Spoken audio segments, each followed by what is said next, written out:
Welcome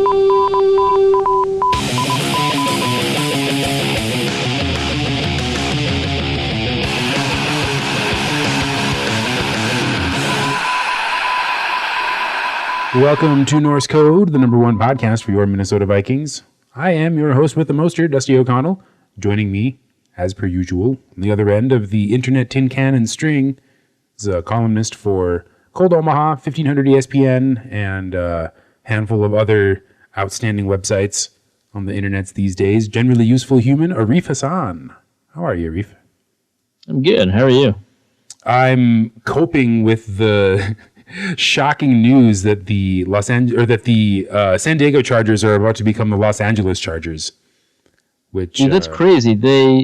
They cut their stadium capacity by more than a half in order to thumb their nose at the city of San Diego in the hopes that Stan Kroenke will rent a stadium to them in Los Angeles. Isn't it like a little kid having a temper tantrum? I'm not.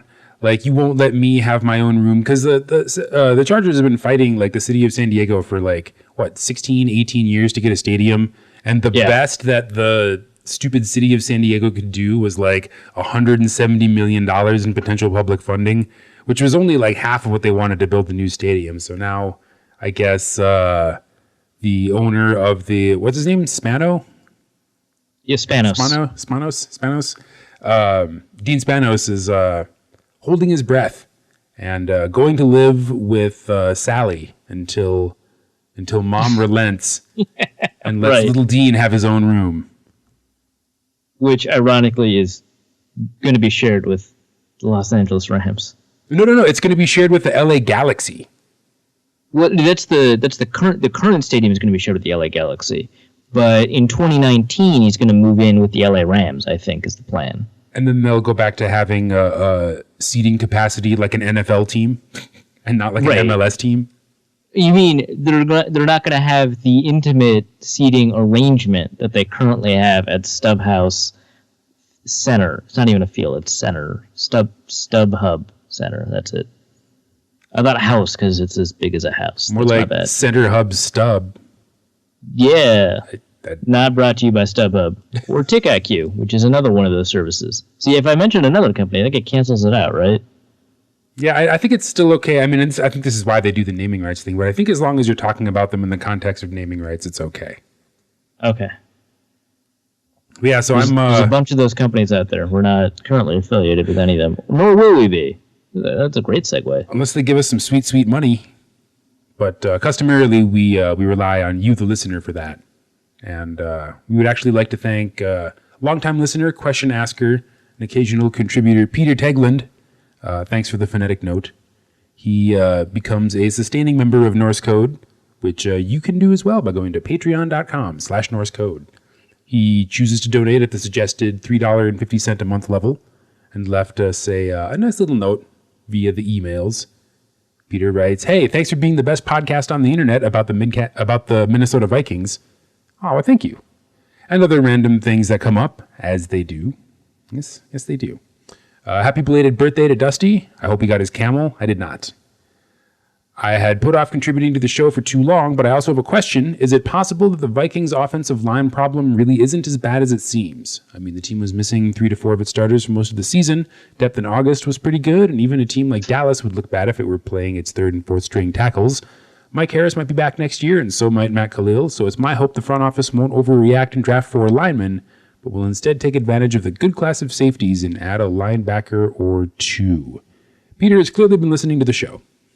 Yeah, he certainly listened to the Matt Miller episode, or has independently a good opinion of the safety class. Either or works. We might as well answer this now because there's not a ton to cover for the Vikings, so we'll answer this question, move on to the rest of the show, and answer the rest of the mailbag questions. See, that's how you get your questions answered through Patreon. Exactly. If you give us money, then your question jumps to the top of the show. That is a descriptor of how willing we are to sell out to you, the listener. We do it all. We do it all for you. So first things first, to answer question that Peter did not ask, but I'm sure he's curious about. So Peter keeps on was I've actually met Peter, and he invited me to trivia, and I keep on agreeing to go and then like not going. You're a bad person. Yeah, no, it's clearly there's no question. It's all my fault. But I will commit to trivia at one point in the near future, Peter. I promise. I love trivia. A lot of times I forget there's an open invitation, so we don't have like an arrangement. So that's on no one. No one's upset about that. But other times stuff comes up. So sorry about that, Peter. Answering your question now, might as well. I think, okay, so this is kind of the opinion I had about the offensive line going into the season, too. So I'm a little bit concerned that I understand where you're coming from, and I was comfortable, and that turned out poorly because it was a very awful offensive line. Worse than last year, although they didn't give as much pressure because of play design, which is very important. I'm not confident that Khalil will be back next year, but I wouldn't be surprised. A lot of people have talked about it. It makes a lot of sense. There's not a lot of tackles in the market. And he was clearly performing better, aside from the game where he's playing through an injury that put him on IR against Green Bay. He's playing better in that one game and the last couple of games of the season from the previous year than T.J. Clemmings did at left tackle or anything else. So, that's a really good point, but I hesitate to say that things are going to be trending up because there still needs to be an answer at right tackle, and I'm not sure that Mike Harris will necessarily be ready. He says he feels ready, but he kind of said that he felt ready, back when he was pupped. So I'm not really confident in Mike Harris's return, but he is contracted out to this year because the contract was told, so he essentially got his contract extended on its current terms for another year. So he's not a free agent. So he's going to be back-ish. He's going to be available to be back.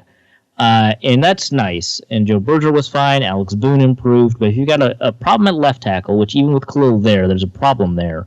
A problem at right tackle and a question mark at right guard, I still think that you've got to make some pretty aggressive moves in order to resolve these problems. Maybe that means Andrew Whitworth, Kevin Zeitler, Ron Leary, T.J. Lang, maybe Riley Reif. I don't know. There's a lot of players that you can talk about, but not a ton of places they could also go. So, it's not as the problem is probably not as bad as the Vikings offensive line played out this year. I think it is unlikely that they will suffer this exact string of injuries or worse, even if they employed the exact same offensive line this year as they did last year. I just think it's less likely that you're going to have this many injuries. So from that perspective, it's fine, but it's still kind of like 5-star problem. Like, focus on it to even potentially the detriment of other things. Yeah, grab a good safety in the class. There's a bunch of good safeties in the class.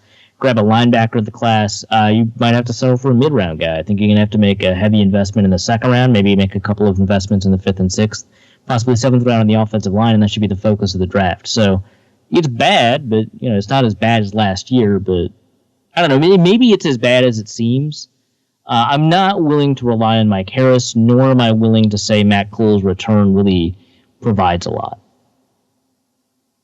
Well, there you go. A resounding maybe from Arif. Well, yeah, the hedging you can only get from Norse code. Who is, as Arif decides, we're either anti or pro hedge. I guess we're anti-hedge for the moment. I'll flip the hedge-o-meter. Actually, no, we're pro-hedge, excuse me. Flip the meter back to pro. Pro-hedge now. Temporarily pro-hedge. We'll see. We could be anti-hedge later. Don't hold us to it. We'll see how that goes. But yeah, if you would like to contribute once to the show and get your question read at the very top of the show, then you can go to paypal.me/NorseCode and make a one-time contribution in any dollar amount that you would like. Although we really appreciate it when you become a monthly contributor via Patreon, because it makes a lot of things easier for us on our end. And really, I mean, what were you going to do with that $3.50 a month anyway? That's like one Sunday paper or one latte any day of the week. And we continue to crank out the best multimedia digital content week after week, even after the season ends. Even now, as the playoffs are getting into full swing, the San Diego news to me was somebody on Twitter put it really, really neatly. It's about as interesting as finding a blank piece of paper on the ground. Oh, well, that sure is something. But we do have literally, by definition, signifies nothing. But why is it here? It is a thing that happened that is notable only because it did not happen. Speaking of things that are notable for not happening, Miami lost. Surprise, surprise. Which was what we were cheering for, sort of, if you remember last week's show. Vaguely cheering for / mostly expecting. Well, I mean, it was a handy thing to cheer for because this guarantees us basically the best possible spot for our mid-round compensatory picks, right? Right. So that's unless Olivier Vernon Lamar Miller situation turns into a 4th and a 5th instead of a 3rd and a 5th, then it's dicey again. That's true. That would. Things got better unless they didn't, is what I'm saying. Yes. Well, so either Olivier Vernon or no, we still the first compensatory pick is still 118, right? And then the other ones shift around a little bit, depending on the number of compensatory picks that are doled out, and also how the Olivier Vernon and Lamar Miller situation resolves itself. No, I don't think it's definitely 118. I think right as it stands, it's 118, and that can turn into the compensatory pick. Okay. So still not that further. I mean, it's not huge. It's 9 spots or something. But, it's a thing. So the Vikings are number 118 instead of number 119, unless they were number 127. Cool. Yes. Well, that's that's really the most interesting thing about that game. Yeah, breaking. Some stuff happened.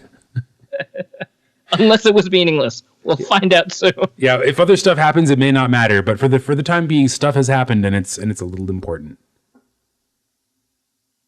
Detroit also lost. This was, I guess, expected, but maybe not as expected. The margin of victory, Matt Stafford did basically nothing. Detroit held to 2 field goals. Yeah, I was expecting more, as one may be able to tell from my Vegas bets, which thankfully I made back because of the college football championship, but was I wrong about a lot of things this weekend. Really? Because it seemed like this may as well have just been week 18 of the regular season. It didn't seem very playoffy. There were a couple of bad teams. Well, maybe not bad teams, but there were a couple of teams that weren't very good. That were playing other teams that weren't very good. There were definitely teams that were not very good. That was the most disappointing part. But we knew that going in. Yes. So what I had expected was that the Seahawks would continue their annoying inconsistency, that the Lions would exploit some of the weaknesses the Seahawks have developed in tackling around the edge, and that the game would be close. I didn't expect the Lions to win, and we were weekly rooting for the Seahawks because division stuff. And so I expected the Lions to be within 10 points, and they in fact got within exactly 20 points. So I was wrong, but not as wrong, I guess, as I could have been, because I didn't expect the Lions to win. But I also didn't expect them to be this impotent because they were, not impotent during the season. No, it's like the conversation I had with myself when I was deciding whether or not to bet on the Rams, whatever it was, minus 16.5 against or plus 16.5 against Seattle. I was like, well, they're not going to win, but they might not lose that badly. Yeah, 16.5, that's a lot of points. So many points. How could they lose by 2 touchdowns? And sure enough. Speaking of which, we've got that exact spread coming up in an upcoming AFC game. We'll talk about that in a bit, I guess. But yeah, Seahawks roll and set themselves up for. Well, I guess we'll save that for the next segment. I thought the most interesting matchup was the Green Bay versus New York game, just because you had the pretty good, or at least firing on most cylinders, Green Bay offense versus a pretty good firing on most cylinders New York defense.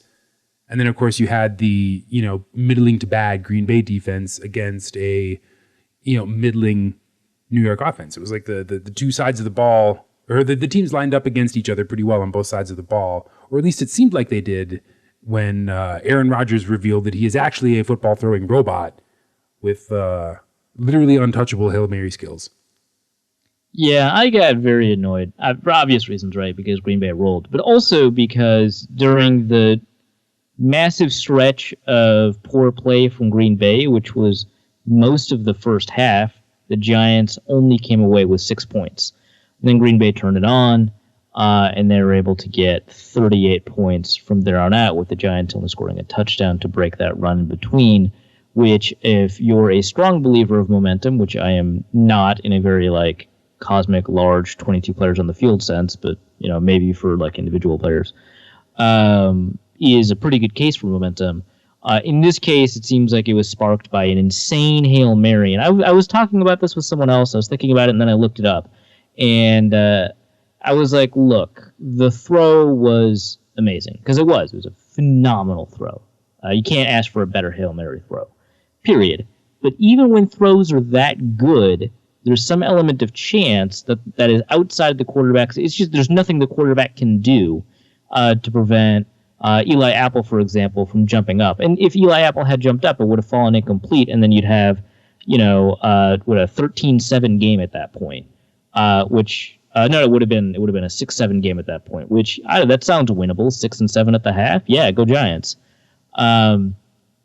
And I was talking about this, and someone was like, "Yeah, we saw some amazing Hail Marys from Aaron Rodgers. He just makes Hail Marys."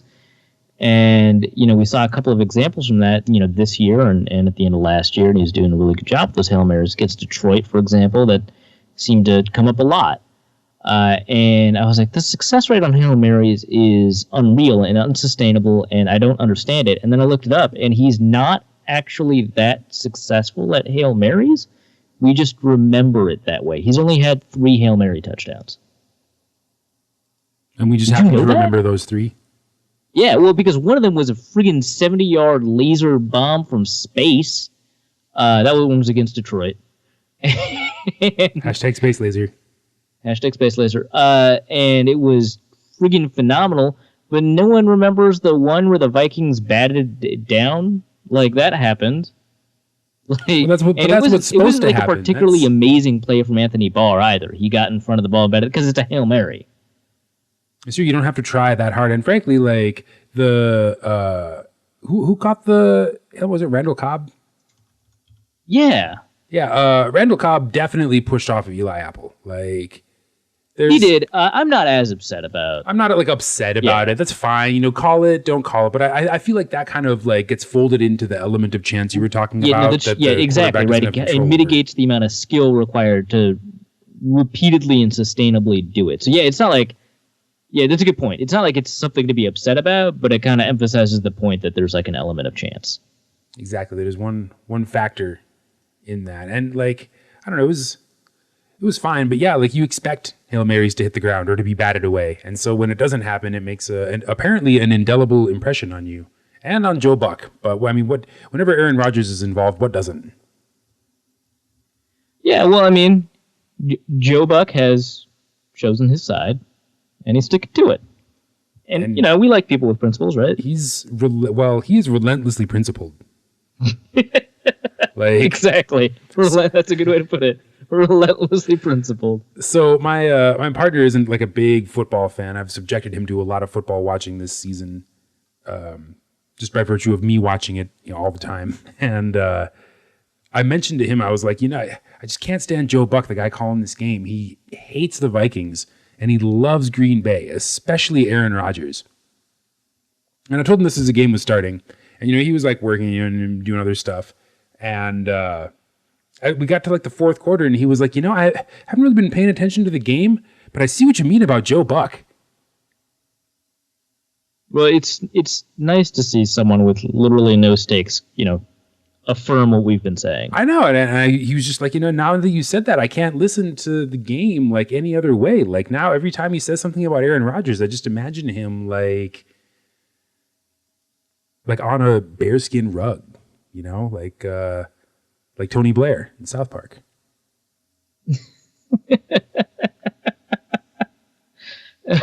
Or no, not Tony Blair. The guy from the guy from the other Tony, the guy British from BP. Petroleum. I'm sorry. Exactly. That's Joe Buck in Aaron Rodgers' house. I found the stat. It's from the one person I would trust to have this statistic. Scott Kaczmar, also known as Captain Comeback. He's the guy. So when you go to Pro Football Reference and look up quarterback fourth quarter comebacks and quarterback game-winning drives, that's because of him. He's the guy that systematized game-winning drives and fourth quarter comebacks. He corrected the Elway, Marino, Manning, Brady, Rodgers record for comebacks. Whenever we see a comeback stat, it's because of him. So he's the guy that did a ton of grunt work over the course of years to make sure that we understood, what a fourth quarter comeback was, what a game-winning drive is, and why we call certain things this way. So, for example, the Broncos put out a statistic about how Elway was the leader in fourth quarter comebacks, and it turns out they were off by four of the games that they counted as fourth quarter comebacks were not, or whatever. And he's the guy that found that out. Anyway, the guy that I trust with this statistic, sorry, Broncos fan / Dusty, the guy that I trust with this statistic is the guy who came up with the Aaron Rodgers one. So the tweet was, that moves Aaron Rodgers past Tim Couch for the most Hail Mary touchdown passes, 3 in an NFL career. Tim Couch, guys. Wow, so both confirming our thing about Aaron Rodgers not being that good at Hail Mary passes, but also everybody else's belief that he's freaky good at them. Yeah, well, more the second than the first, because I think one of the reasons that Tim Couch is so high on the list is because he had so many opportunities to require a Hail Mary pass and, an arm to do it. That's part of it. But, yeah, also the Aaron Rodgers, success rate on Hail Marys is probably slightly higher than, most strong-armed good quarterbacks, but is also not anything to, write sonnets about. Is it better than Tom Brady? Because if so, I'm writing a sonnet. I'm going to say no. I have no data, but no. Why not? Nuts. I actually am not a very good sonnet writer. So it's okay. I barely passed 10th grade English too. That's probably fine. I really should not have. I was very fortunate to have a state congresswoman as my English teacher, and she had to go legislate the second half of the season, and so we had an extended substitute. And boy, that the naive make easy targets for conniving high school students. It's gonna go on your tombstone, man. It's your epitaph. I'll take it. Make easy targets. I actually, if possible, it wasn't funny, but I laughed anyway. But the other one's good too. Poor Jordy Nelson. Right? I mean, not that I would ever imagine myself saying that, but he sure did. I joined the Yahoo Bronze Cup DFS league that I got an entry into as a prize for getting 6th place in the fantasy league. And I was doing pretty well until Jordy Nelson's torso exploded after being hit in the chest. That's pretty rough, man, right? You take a long time to get back to form after a no contact ACL injury. Because the first half of the year, Jordy was sluggish. He was almost not even polished as a route runner. His numbers reflected that he wasn't producing. I wrote a piece at 1500 ESPN, basically because Matthew Collar wrote a piece saying watch out for Jordy Nelson, and I wrote a piece. Are you sure? Don't watch out. And that bore out in the game. Jordy Nelson didn't have a great game against the Vikings. I think he had one pretty spectacular catch where it was a blown coverage, but for the most part, he was slow, as advertised and stuff like that. And in the second half of the season, obviously along with Aaron Rodgers, he kind of exploded, and I took a look to see if he was still slow and if it was just Aaron Rodgers suddenly doing well that inflated his numbers. And no, Nelson was playing faster and more explosive, and so he actually to a very healthy degree. I don't know if he was 100%. But he had recovered in a big way from his ACL, and he was kind of hitting his stride, and then his torso blew up. I mean, it didn't just blow up on its own. It was, actually blown up. Spontaneous combustion. You got to investigate it, man. It was actually somebody planted one of the, alien eggs. No, I was thinking, one of the cell phones from The Dark Knight that the Joker put in The Prisoner. A Galaxy Note 7? That was Jordy Nelson's drum. He had a Galaxy Note 7, which is weird because those aren't allowed on planes. He was the last person in America who who hadn't returned his Galaxy Note 7. And, like they all will one day, it exploded. Took his poor torso. 2 ribs with it. So yeah, poor Jordy Nelson. Yeah, that sucks. It doesn't matter. Green Bay's not going to beat Dallas this week. But I suppose before we talk about any of that, we should at least tip our caps to Houston. Enjoy your quote unquote win. I'm doing the Dr. Evil air quotes right now. Enjoy your win. I mean, like TJ Yates got a playoff win for the Texans against perennial doormat Cincinnati Bengals, which that is also a quote unquote win, right, in the playoffs. I think that one was also I think that one was a week after because it was either that year or the year before where the Bengals absolutely waxed their opponent in week 17 and then went up against them in the playoffs and got demolished. Might have been that. But was it? Wait, no, that was the that was either last year or 2 years ago, right? When Andy Dalton broke his thumb in the last game of the season. Oh, no, I'm thinking about something else, but that also happened. And A.J. McCarron couldn't win a playoff game, just like Andy Dalton couldn't win a playoff game, which is fine because, wins are not a quarterback stat. So the Texans beat, was it Matt McGloin? No, he was injured. Who was playing for the Raiders? Connor Cook. Oh, yeah, the jerk. I don't even know if he's a jerk. I just think it's really funny that it got leaked constantly that nobody at Michigan State liked him. And scouts all hated him. They were just they're like, yeah, average, this dude's an asshole. And you're like, completely man, average. No one likes him. I don't even like him, and I've never met him. Right? And then it's the team votes on their captains, and the quarterback, was not made a captain. And you're like, oh, that's worrisome. Also, his dad's an even bigger asshole. And it's like, that came out of left field. Why would you tell me that? And I guess his dad is an enormous, huge asshole. And someone told, I think it was Justice on Draft Twitter. Someone on Draft Twitter was told that, maybe it was Ethan Hammerman, who we've had on the show as well, that Connor Cook might have dropped an entire round because of how distasteful his parents were. And I guarantee you, whoever said that got a call from Connor's dad the next day. That's exactly. To me, that's the only reason I can imagine a journalist writing something like that about a player's parents. It's because they were on the receiving end of an irate phone call, probably late at night. That guy's a dick. God. You lost your son $100,000 this year. And $1 million in lifetime earnings. How do you feel, dick? Speaking of lifetime earnings, do you think that right now Brock Osweiler is strutting around Houston being oh yeah, I'm totally worth $21 million. That was money well spent. How many dropped interceptions were there in that game? That's a good question. Not 21 million. And tell you that much. I'm on the hunt. Because if I remember, that was the game where there were a lot. So there were 3 interceptions from Connor Cook and then 0 interceptions from Brock Osweiler, as well as a passing touchdown on all of 168 yards. But I believe he had a couple of dropped interceptions in that game. Also spectacular, Lamar Miller, who rushed for a total of 73 yards on a whopping 31 carries. So Adrian Peterson numbers. Yes, Lamar Miller was Peterson-esque. not good Peterson. Where he was Camel Peterson-esque. He went full camel.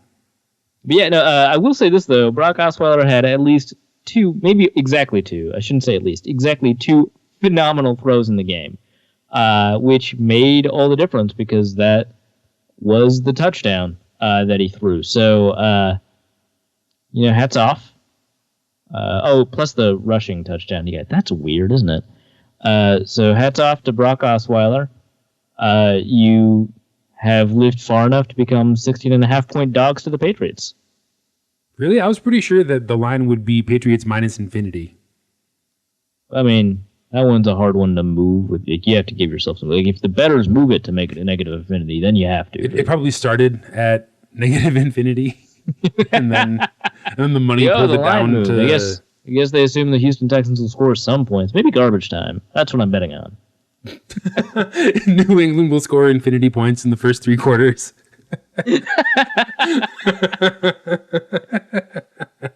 We'll just be trapped in a time loop where Tom Brady is throwing like a 40-yard pass to a mysteriously open Danny Amendola. He's not even supposed to be playing today. We confused him for Brian Walters and left him open. Damn it. All right, then. Divisional round is... This is still divisional round, right? No, that was the wild card round. Then it's the divisional round. Yeah, so this week is divisional, right? Or is this is still a wild card because there's still wild cards playing in it? No. It's the wild card round is the round in which the wild cards are introduced to the playoff bracket. So the next round is the divisional round, where presumably it's only division leaders and or the people who beat the division leaders. And people who won their play-in. Yeah. In this case, it would be Seattle and Atlanta, Green Bay and Dallas, Pittsburgh and Kansas City, which is an enigma to me, and Houston versus New England, which is not even a football game. Yeah, 3 great games and a massacre. Really? I don't think the Green Bay-Dallas game will be that good. Okay, 3 matchups between some excellent teams and a massacre. And the best team against the worst team. Which a team that... Why are they in the playoffs versus the Patriots? Well, someone had to. Someone had to win the division. Unfortunately, the AFC South can't be all... I mean, it is all losers, but they can't... Someone has to be the tallest midget. Yeah, it's not like... What was it, the 2010 NFC West? They sent a 7-9 Seahawks team? Well, so I want to get your thoughts on the hawk on... the bird-on-bird matchup. Oh, yeah. With the former defensive coordinator for the Seattle Seahawks up against the Seattle Seahawks? Yes. Cool. Okay, so I think Justice ended up tweeting out thoughts that I ended up agreeing with because I thought the logic was pretty good, which is kind of dangerous because I probably shouldn't agree with this guy right now. But he made the point that, yeah, you might want to consider that, like, Seahawks on the road in the playoffs is a small sample. It's only happened twice. But they've done ridiculously poorly in those road playoff games, against Carolina and against Minnesota. Not only that, the Seahawks continue to do poorly when it's, East Coast games. Now, the noon / 1 o'clock or whatever you want to call it, East Coast games are evidently much worse for them than like the 3:30, 4:30 game, so 4:30 Eastern, 3:30 Central game, which is what they have against the Falcons. But it's something to take into consideration. And everyone's underestimating the Falcons' offense because the most that they will do is acknowledge that it's good, when instead it's actually bordering on historic in a lot of ways. And that's more my point than Justice's. But it's something that that probably needs to be said. And that the Seahawks' home road splits, especially because a lot of those road games happen on the East Coast, are have been more significant over the past several years than almost any other team. It's not just a meme; it happens to also be, I guess, true. So those are all things to take into account when betting against the spread. That doesn't necessarily mean that the Falcons will win, but I think that people just tend to underestimate how explosive that offense can be. With Shanahan and Matt Ryan and Devonta Freeman and Julio Jones, and evidently without Julio Jones, because Matt Ryan did really freaking great in those games too. So you need to keep that in consideration. One thing that kind of puts tension on that narrative, of course, is that the Falcons' defense is really inconsistent. It's super young. It's acting super young. It can get really hot and do some pretty good things. It can make some pretty big mistakes at times. But I think that largely the game is being evaluated by a lot of people through the lens of the reputation of the two teams instead of sort of what the two teams have already put forth. And I think whatever the spread is, I'm probably going to take the Falcons on this one. So you're on the Matt Ryan hype train then. You're fully committed. I think you should get the MVP. You can't be serious. Why not?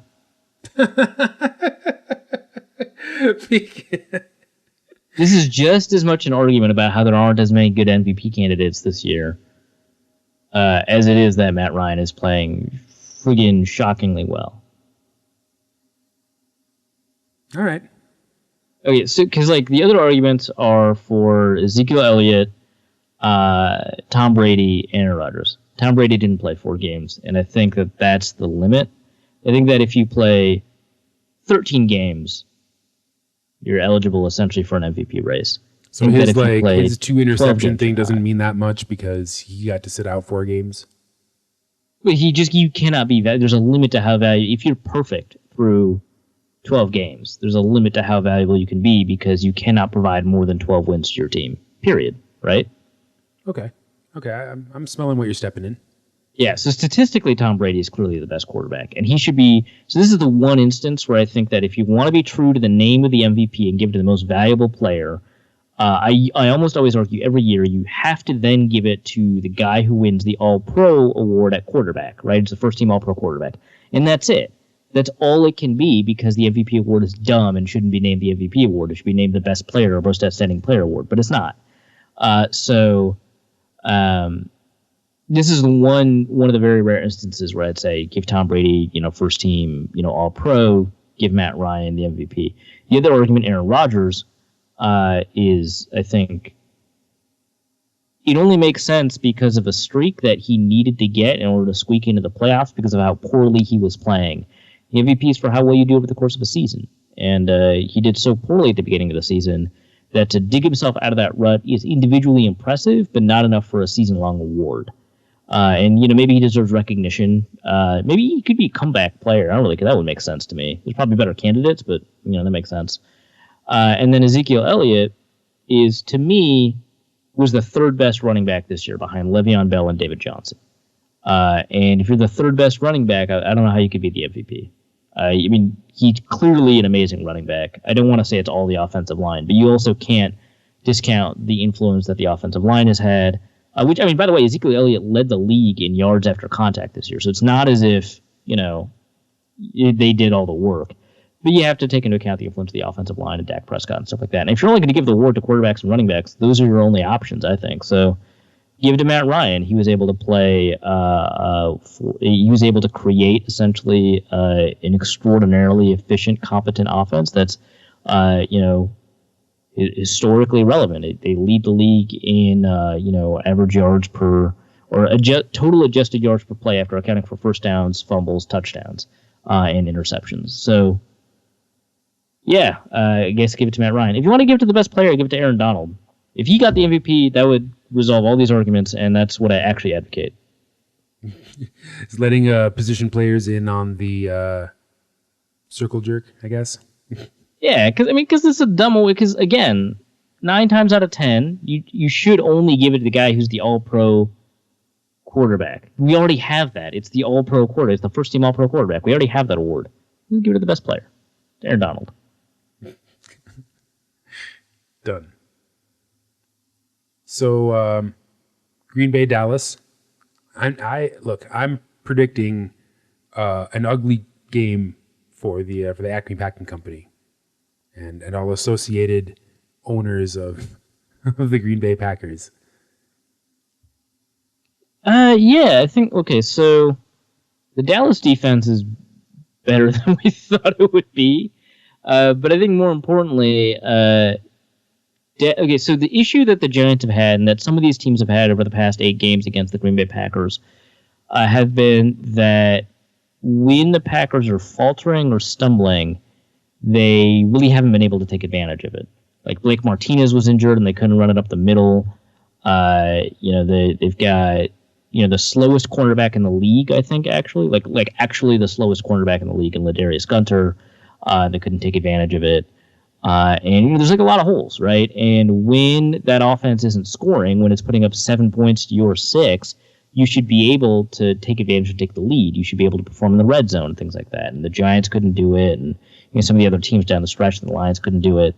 But if there's a team that can absolutely do it, it's the Dallas Cowboys, because they've got multi-dimensional attack that has the ability to exploit any specific weakness that that a team has. If you've got a slow corner, they might be able to put Terrence Williams or Des Bryant on that guy. If you've got a bad linebacker, you have the ability to get Zach Martin to block on the second level for you and run the ball. So I think that if and when Green Bay displays that inconsistency, Dallas will be able to exploit it and then hold on to the lead because they've got a decent enough defense and a strong enough run game that they can limit the number of possessions that Green Bay has an opportunity to score and catch up to. So yeah, it's different. I like Dallas in this game for obvious reasons and non-obvious reasons. Yeah, that was basically my feeling as well. Green Bay loves to give other teams the chance to get in, and Dallas is the first team in a while that will not let that chance slip through their fingers. Yeah. There's not very many opportunistic offenses this year. Dallas, New England, and Atlanta are the only ones. That's one of them, so there you go. So I have zero thoughts about the Pittsburgh-Kansas City game. Like, I have no idea what to expect. I mean, are we going to see Roethlisberger? Is the game over for Pittsburgh if we don't? Like, what is Alex Smith going to manage himself into a divisional championship? Like, what can we expect here? So I actually I hadn't even thought about or considered this game until I got a Twitter question sent to Andy Luckery Football Machine about Le'Veon Bell. And it was over under Le'Veon Bell 145 yards from scrimmage. And as soon as I heard that, I was like, under, obviously. And then I was like, well, I shouldn't answer that without researching it. So Le'Veon Bell has gotten over 145 yards from scrimmage in half of his games this year. Actually, in half of his games this year. And he's averaged 158. And he got over 200 yards from scrimmage against Kansas City already this year. So that's super interesting. I'm not saying that has bearing on this specific game, but that's kind of what led me to think about this game, is that Le'Veon Bell is a friggin' monster. And so that's really important. But what's interesting about the way Pittsburgh operates is that we've seen what happens with the best receiver in the NFL and the best running back in the NFL when Ben Roethlisberger isn't there, and they have to deal with not just a below-average backup, but a significantly below-average backup where things tighten up and Bell doesn't get room and Antonio Brown can't make plays. So, they kind of leverage their offense and design it around Ben Roethlisberger. It sounds like he's going to play, so I'm not that, worried about his ability to play, but it's sort of an interesting feature, especially given that Kansas City has a great pass rush, and that's something to keep in mind. The thing that bothers me is that I can take a look at numbers and stuff like that and see how they're relatively close in terms of defensive and offensive output when you combine them together. For example, I think in opponent adjusted point spread, Pittsburgh is third in the AFC and Kansas City is second in the AFC. They're very close. And the thing that's weird to me is that I don't actually know how Kansas City is going to score their points.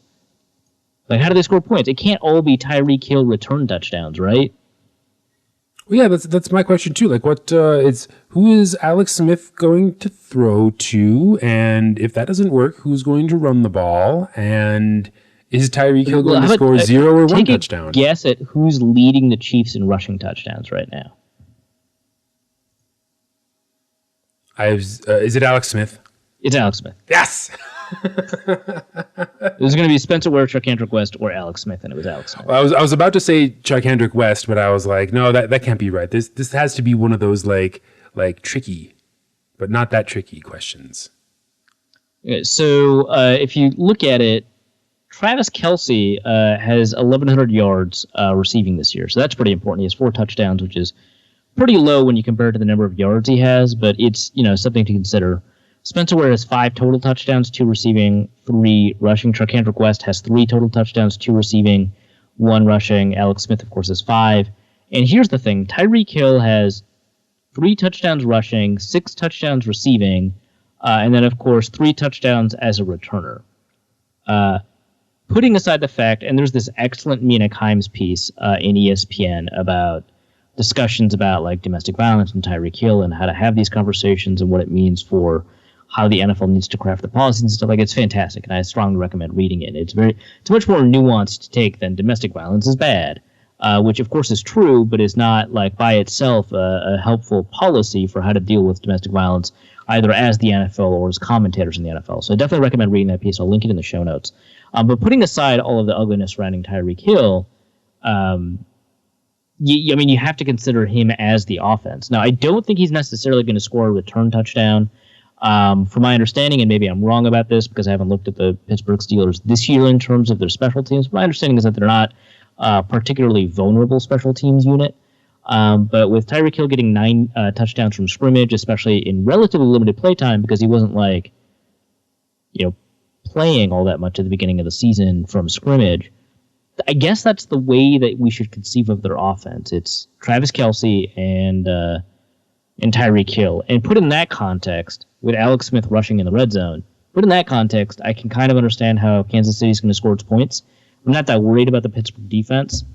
And after thinking about it a lot, what is it? It was a pick 'em and it moved to Kansas City by 1.5? No, Pittsburgh by 1.5. You know? I'm looking right now. Nope, still Kansas City. Consensus on Vegas Insider is 1.5. And it's anywhere between Kansas City -1 and Kansas City -2. Yeah, so I ended up taking Kansas City because they're at home, and I know that Roethlisberger does have his play impacted when he's injured. So, it's not as if he's healthy, he'll play. He's got, he's historically, played games through injury, and he's historically been not as good when he's playing with injury. So, those two things combined had me pick Kansas City 1.5. And finally, the game that should never be, New England or Houston and New England. And I have nothing to say about that other than that my favorite meme floating around Facebook was that New England is not even planning to cheat in this game. I like that. New England 16.5 or whatever the spread is. New England by infinity. That's my prediction. Wow, that was actually that was pretty good. That was a relatively comprehensive, yet I think appropriately brief preview. We can turn our attention to the Hall of Wasted Potential. We got an excellent question last week in the mailbag about who you would put on your Hall of Wasted Potential team. But as per usual, generally useful human Arif Hassan has kind of outdone you all with an actual, complete wasted potential team. As I understand it, this is what you devoted your day to. Yeah, at the expense of doing work that I promised to do for people that pay me to do work. Yeah. Well, our listeners pay you to do work. Probably less than. I guess I don't know how long it takes you to come up with each individual word, but you are. This was definitely not calculated in our 69 cents per hour calculation. Then you're well, keep in mind that it might be 70 cents an hour thanks to Peter Tegland. But if you were to tack this time on, then it would probably do some real damage to your hourly rate. Yeah, we got to keep it at a nice even 69. Nice. Because it's, I'm just going to leave that alone. So tell us about your team. All right, so I had to do a little bit of research, obviously. I didn't just come up with these names out of the ether. So some restrictions. I couldn't pick players that, were just fundamentally bad. So that gets rid of most first-round draft busts. So, for example, Ryan Leaf doesn't count. He had a great arm. Jamarcus Russell doesn't count, too. They had, all the talent and the tools in the world, but they also just, weren't good. So it's not as if there was any potential to be untapped. It just feels like there was, because they physically had the tools. I also decided not to include players that were busted for steroids. So no Sean Merriman, no Tony Mandarich. We got a couple of those. It had to be a player that would have been good were it not for these intervening factors, whether it's bad coaches, injury, or their own attitude, which I think is distinct from steroids because that's additive instead of subtractive. So that was kind of or like drugs or alcohol or run-ins with the law or whatever. So this is like by no means comprehensive. I'm sure that you all can come up with better names at the position, but it is like a full team, which I kind of find cool, as well as some backups because I couldn't decide, and I thought it was pretty cool. So at quarterback, I didn't change my mind. I'm keeping Vince Young there, but I'm putting Robert Griffin as the backup Hall of Wasted Potential guy, and I think I'm going to stick with those two. Todd Marinovich, some of you suggested that. Really good choice, but I kind of wanted to stick with guys that were a little bit more recent so that, one of these names will spark a memory in most of our viewers, hopefully. But no, Todd Marinovich is a phenomenal suggestion. So honorable mention, probably had more potential than Vince Young. So that makes a lot of sense. So those are the quarterbacks. And then the receivers, it's surprising, what fertile ground receivers are. So, for example, a lot of you picked Percy Harvin. We, I think ourselves, mentioned Percy Harvin. And then one of the comments that we got on the Daily Norseman thread for this thread included Percy Harvin, I'm pretty sure. And that's a really great name, but he actually just wasn't as good as some of these other names before the things that derailed their potential ended up derailing their potential. So, Charles Rogers, the second overall pick by the Detroit Lions in 2003, was actually doing really well. He had 243 yards in his first 5 games, the 2003 season, 3 touchdowns, broke his clavicle, which ended up ruining his season, and then in 2004 suffered another broken clavicle, knocking him out for the season, then suffered a bout of depression where he ended up going home for the rest of the year, and that's what Matt Millen, the general manager at the time, thought was the death knell. Then he ended up suffering a 4-game suspension for a substance abuse violation, and then he failed repeated drug tests. So Charles Rogers was actually really good. And, through the circumstances that, perfectly, a variety of circumstances, right? Like injury, probably bad management, depression and drug abuse, as well as, possibly some things that he could personally correct. Maybe not mental illness, but some of the attitude issues that he had maybe earlier on. Those all probably, contribute. It's like a perfect storm of a receiver that kind of fits this mold. And then the two most obvious choices to me are Justin Blackmon and Josh Gordon. Very recent, phenomenal on the field. I don't think there's any question about that. Can't get their heads out of their asses off the field.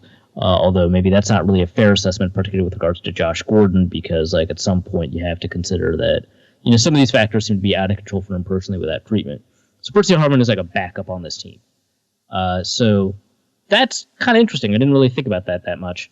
Beyond that, I couldn't find a ton of offensive linemen, mainly because people don't like to write about offensive linemen, and also we have no idea whether or not they're good when they get injured. It's a big problem, right? So an offensive lineman that plays 2 years at a fairly high level before he gets injured and ends up losing his career due to injury will not get that much more attention than an offensive lineman who's average and then suffers an injury after 2 years, or an offensive lineman who's bad and suffers a career-ending injury after 2 years. So this was really difficult to figure out.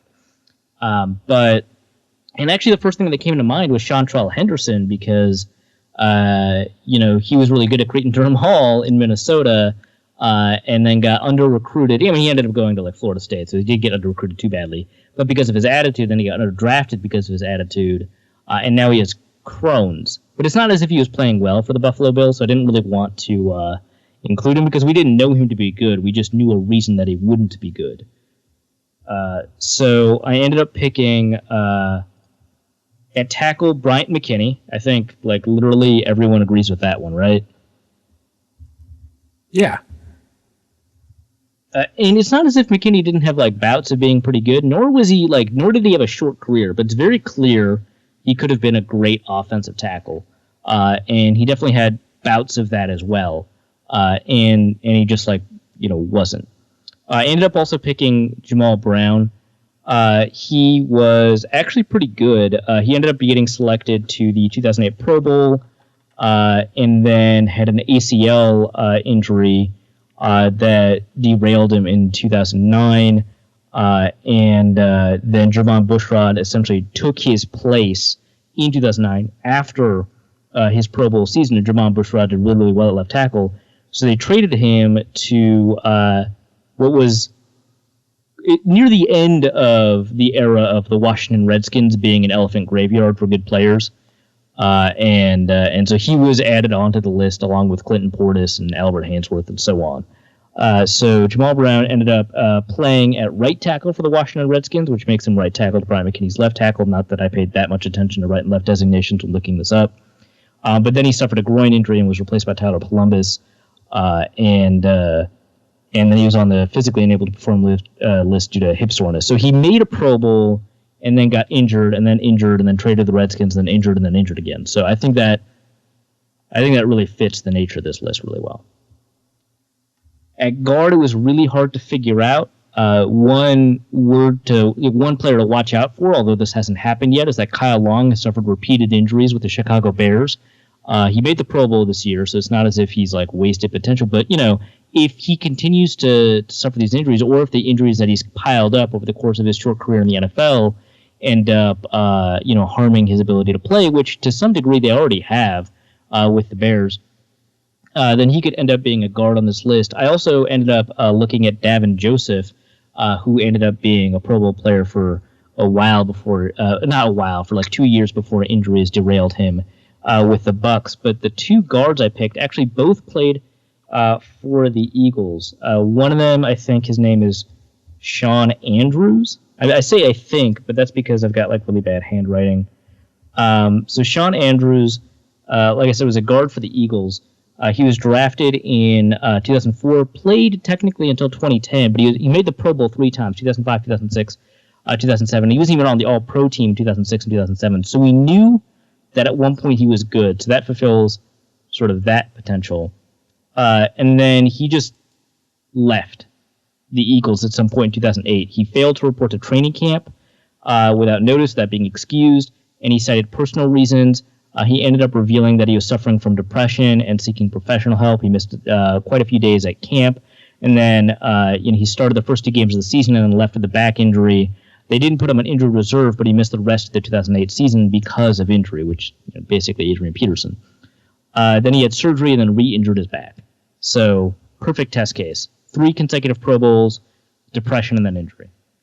On the other side of that was a guy, I'm actually not even sure if he was that good, Jermaine Mayberry.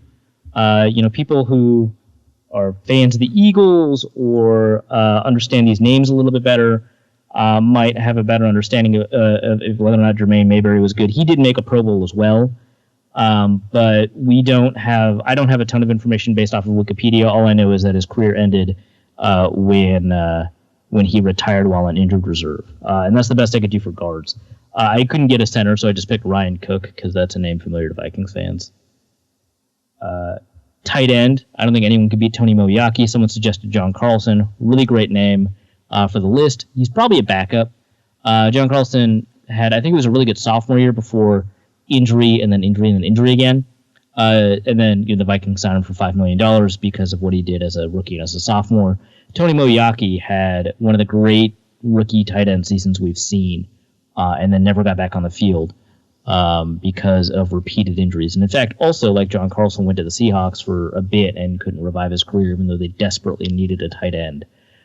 Then I picked at running back. There's a lot of names, and I ended up, despite the fact that there were so many names at running back, I copped out anyway.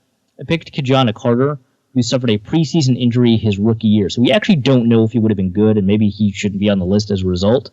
But I was getting overwhelmed by choices, so I just picked a name that was really memorable to a lot of people. He was a really high pick. He was a really fantastic athlete. If not, we could pick Robert Edwards, the New England Patriots running back, who suffered a season-ending injury at the Pro Bowl, I believe, his rookie year. At the Pro Bowl, rude. Yeah, I think it wasn't even while in the I think the story is that he did it in during Pro Bowl volleyball. So it's not even like he played in the game. I don't know, man. I mean, if you're playing anything in the Pro Bowl, I don't think any of it necessarily matters. But I guess it would be nice to have your football career ruined by football.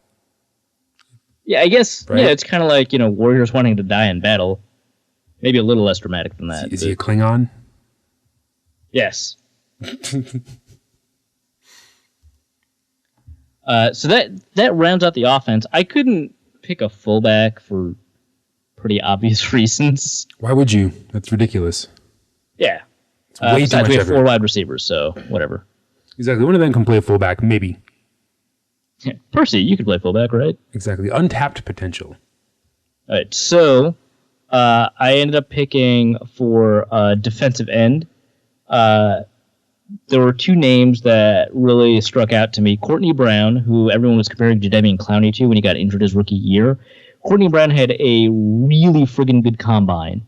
And then he had a decent rookie season where he played 16 games, got 4.5 sacks. I think another source puts him at 5 sacks in that game, or in that season. And then his second year, he averaged a sack a game. But he suffered an injury his second year, and he couldn't stay healthy for the rest of his career. And he continued to get injured, played only 26 games, and recorded just 8 sacks for the rest of his career. And so I thought he was a pretty good pick, because if you're averaging a sack 1 every 3 games your rookie year, and then your sophomore year you're averaging a sack a game, you're doing pretty well. So I think we knew him to be good. And then he continued getting injured. The knew him to be good thing is also a reason that I couldn't put Kenechu Desi on the list, which is, a little unfortunate. Same with Demetrius Underwood, because it would have put like a really nice Vikings flair on it. But whatever. I've already got a defensive tackle for the Vikings there too. Who is it? We'll get to it. Hold on. The other defensive tackle is Henry Melton, who could have had a Hall of Fame career if it weren't for those pesky ACLs. Was an elite player, better than Geno Atkins for a short bit. For the Chicago Bears, tore his ACL. I think he got cut. Vikings tried to sign him, couldn't. He signed with Dallas, couldn't revive his career there. So I think that's a pretty good name. Otherwise, Steve Emptman for the Indianapolis Colts. He was a 3-4 defensive end / defensive tackle who also was averaging a sack every 3 games before multiple shoulder injuries took him out. The defensive tackle, of course, is Sharif Floyd. Womp womp. Wah wah. You could turn it around, of course. But he was playing better than Geno Atkins. He wasn't playing as good as Aaron Donald, but he deserved to be in a conversation with players like Aaron Donald and Dontari Poe and Ndamukong Suh. He wasn't as good as them, but he was playing at that level when he was on the field. It's also a reason I don't think the Vikings should trade him or cut him or whatever, fans want to do that, gets him off the team. But that, I think, is well worth pointing out. So those are the defensive tackles. After that, it got really friggin' hard. There's almost no... So the way I shortcutted my way to developing this list is looking at first-round players at the position, which is one reason I couldn't come up with centers. Who was a really good center for, 1 year that, got derailed by injury? I couldn't, go through my mental Rolodex in time. Maybe Andre Garrod, but he actually played for a long time, so I couldn't pick him. I don't know. So I looked at first-round guys with that many centers. Same problems when you get to sort of cornerbacks and safeties. It wasn't as big of a problem for linebacker. One guy I had to pick wasn't as recent, but it was super obvious. Brian Bosworth. Duh. He actually played really well, but he had multiple injuries. He had the Bo Jackson thing happen to him.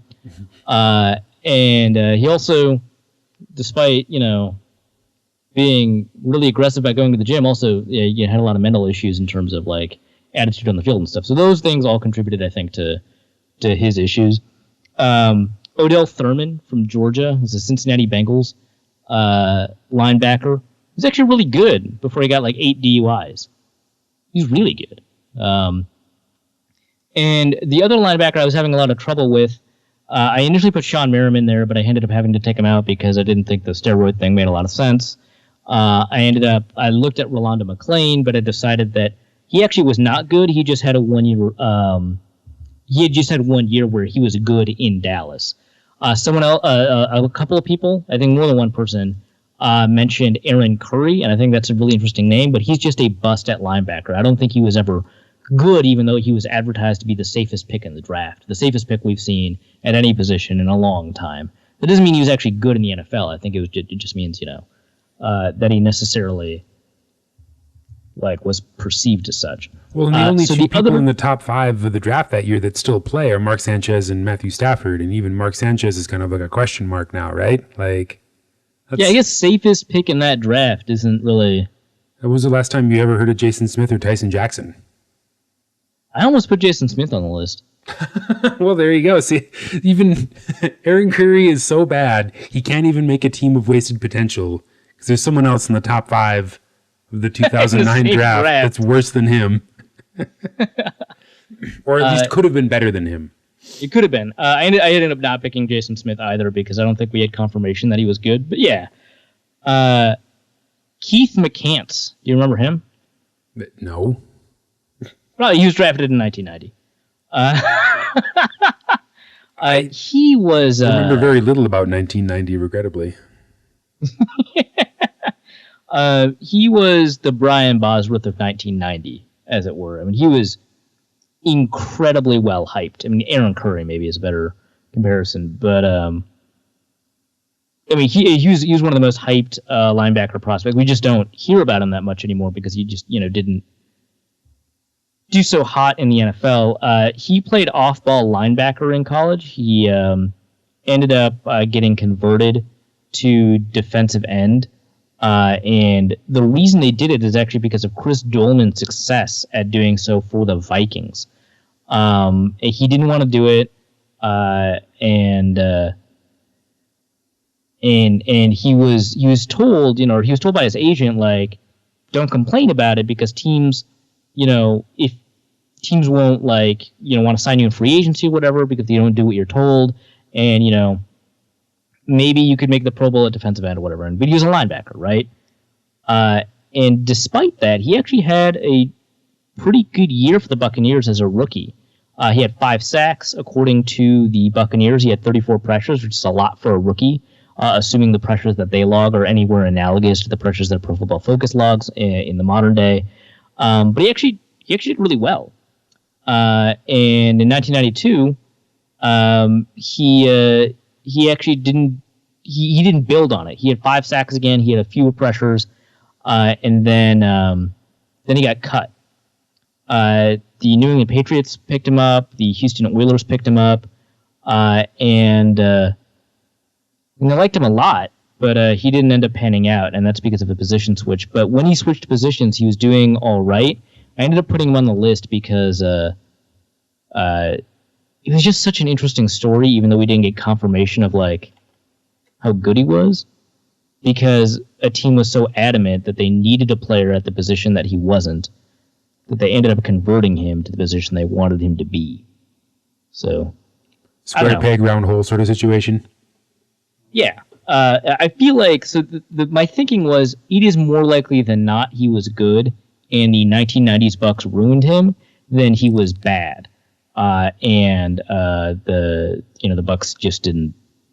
The Bucks saw that and changed it, and they drafted him in the top 5, and whatever. So yeah, that's where I'm going. So who knows? Maybe he doesn't deserve to be on the list. I don't think that Aaron Curry or Sean Merriman should be on the list either, and neither should Rolando McClain. So there's an open spot at the third linebacker position if people still want to contribute, but for now it's Keith McCants. Other than that, I had a ton of problems with cornerback.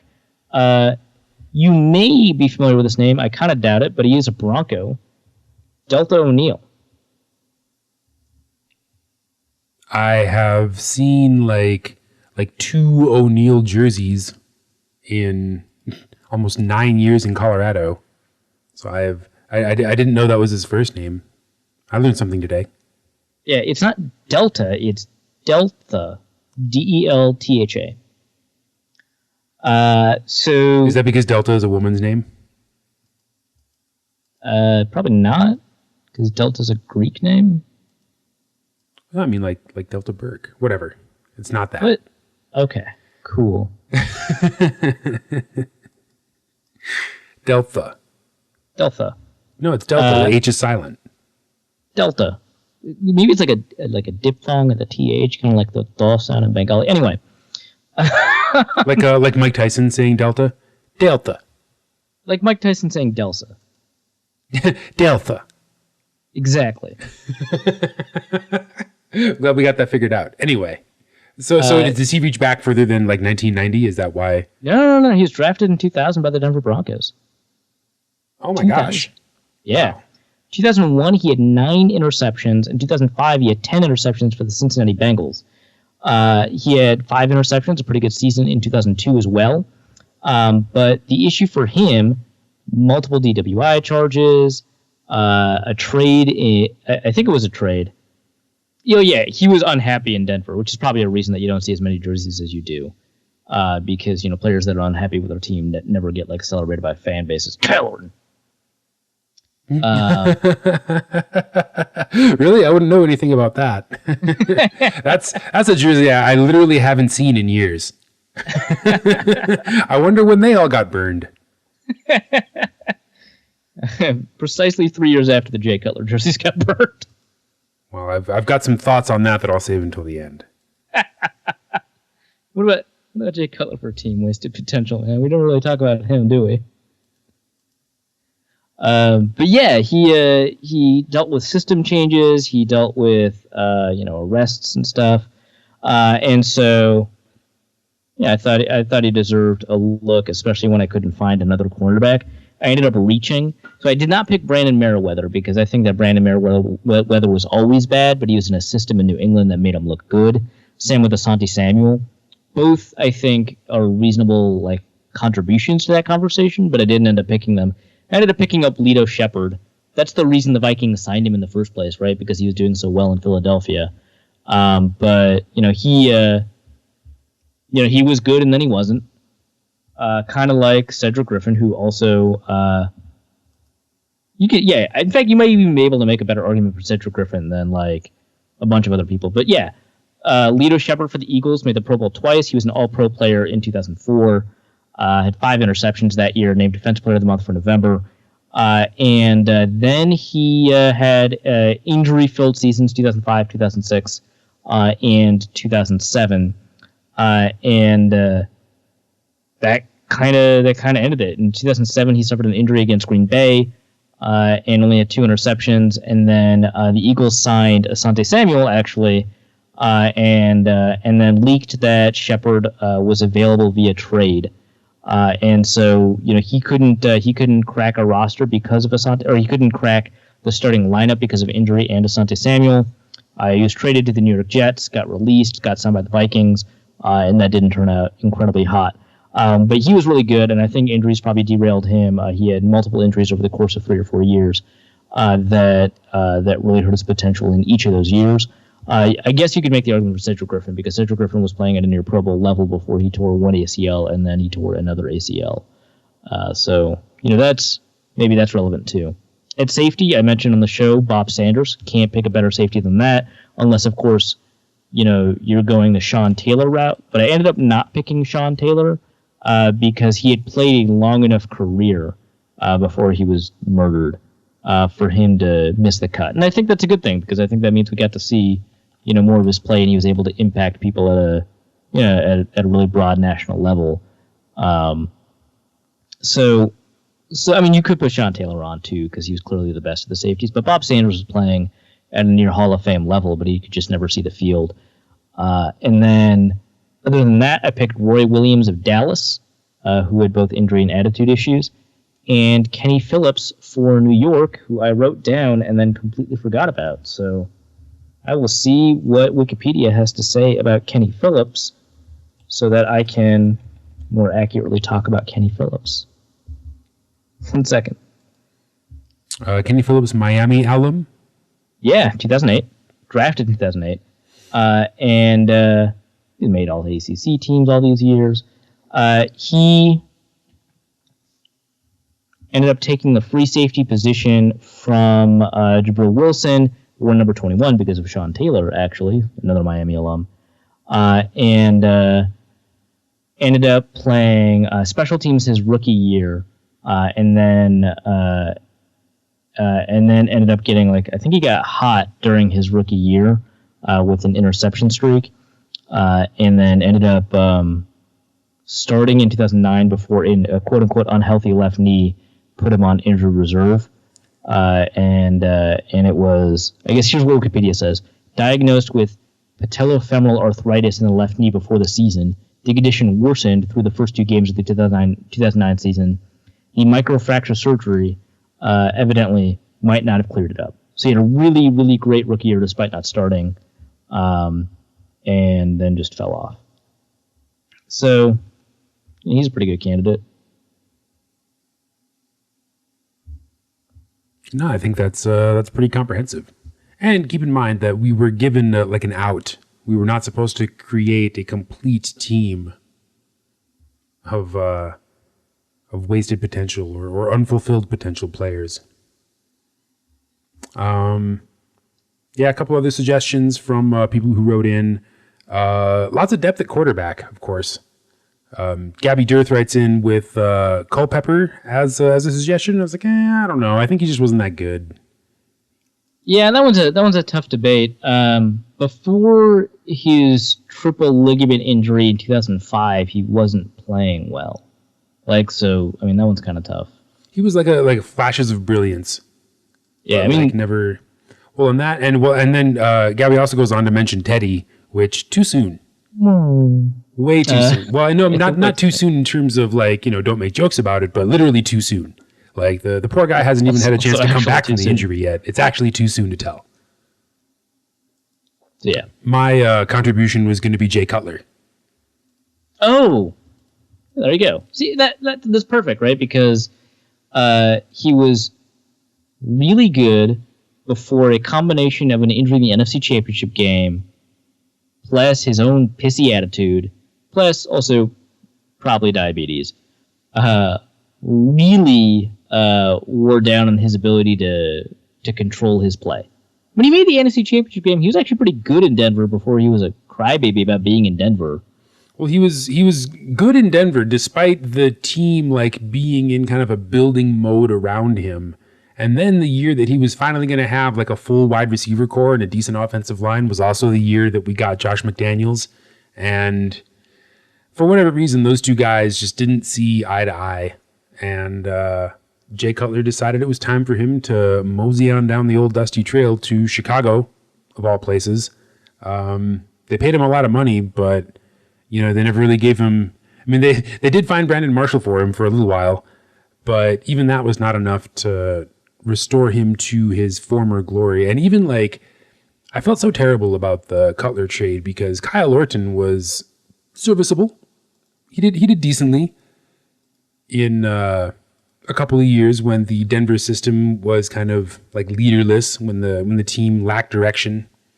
And then once John Elway came and became the director of football operations, then we turned into an actual team complete with aging superstars.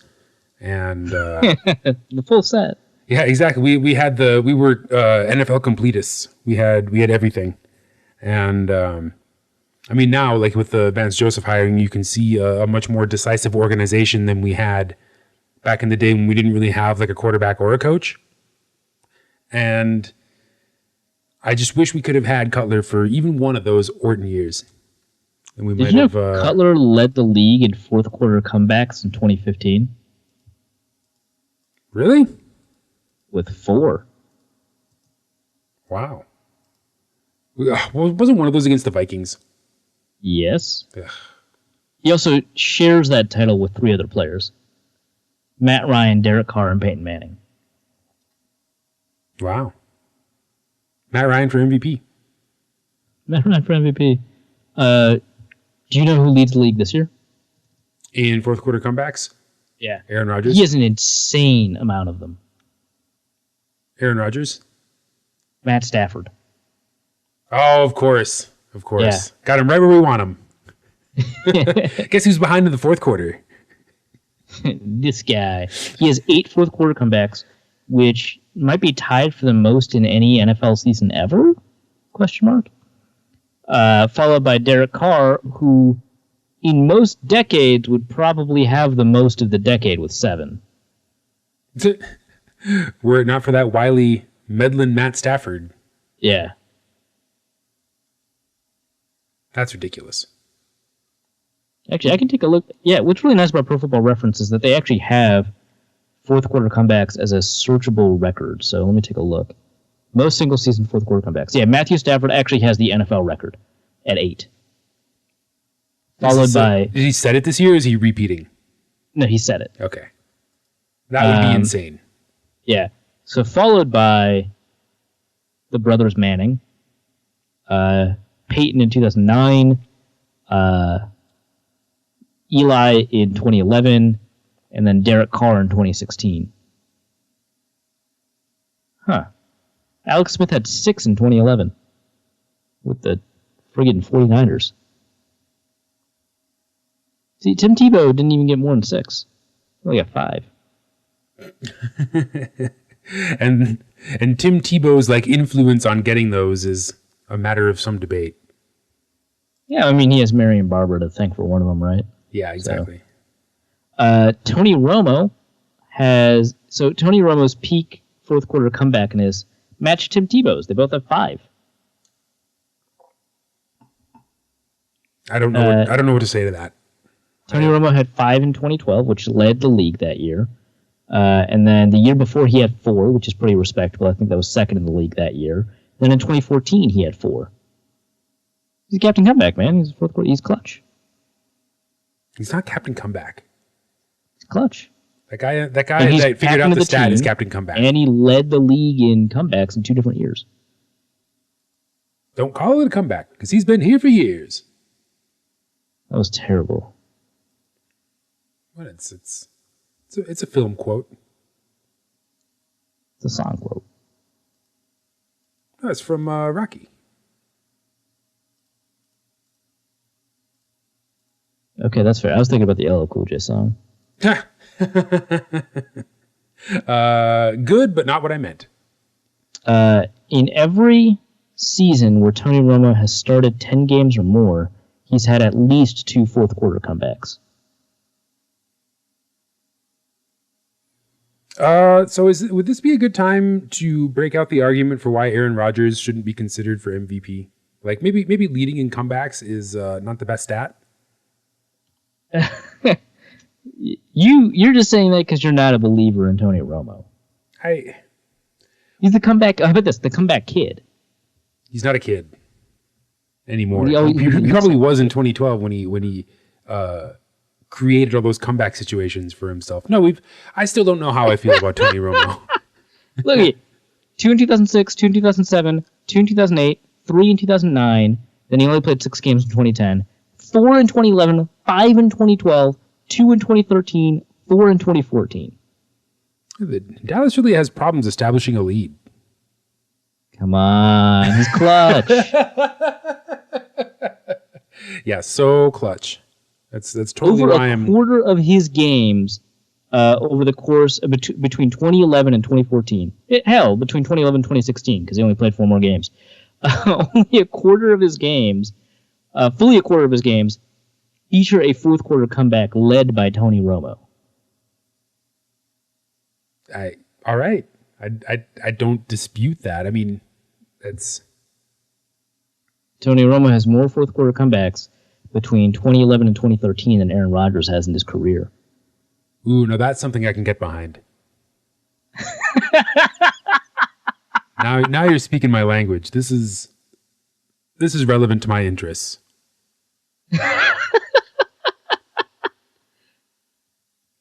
I'm glad I piqued your interest. So they've had similarly long careers. If you consider Tony Romo as a non-entity in 2016, let's say he didn't play in that weird game where he threw 4 passes. So 2004 to 2015, technically as long as a career as Aaron Rodgers, 2005 to 2016. Aaron Rodgers, 10 fourth quarter comebacks. Tony Romo, 25. 25? Wow. Okay. Yeah, man. Well, I think he's actually on the leaderboard of most career fourth quarter comebacks. Why are we harping on this? Because it's a fun stat. I guess. Hashtag comeback kid. Yeah. Peyton Manning, 45. Tom Brady, 38. Wow, that's a huge split. Well, Peyton Manning wins the all-time best fourth quarter comeback award, right? The one when he was down 3 touchdowns against Tampa Bay in 2002 or whatever it was. Probably you have to give that one to Frank Reich, backup quarterback for the Buffalo Bills. The 35-point comeback? It's like the only thing that he's known for, aside from somehow currently being an offensive coordinator. Are you looking it up? Yes. It was against the Houston Oilers, I think? Or was it for the... It had to be against. I actually remember the name more than I do the actual scenario. During the final game of the 1992 regular season, the Houston Oilers defeated Buffalo 27-3 in Houston, where Kelly suffered strained ligaments in his knee and yielded to Reich to finish the game in his place.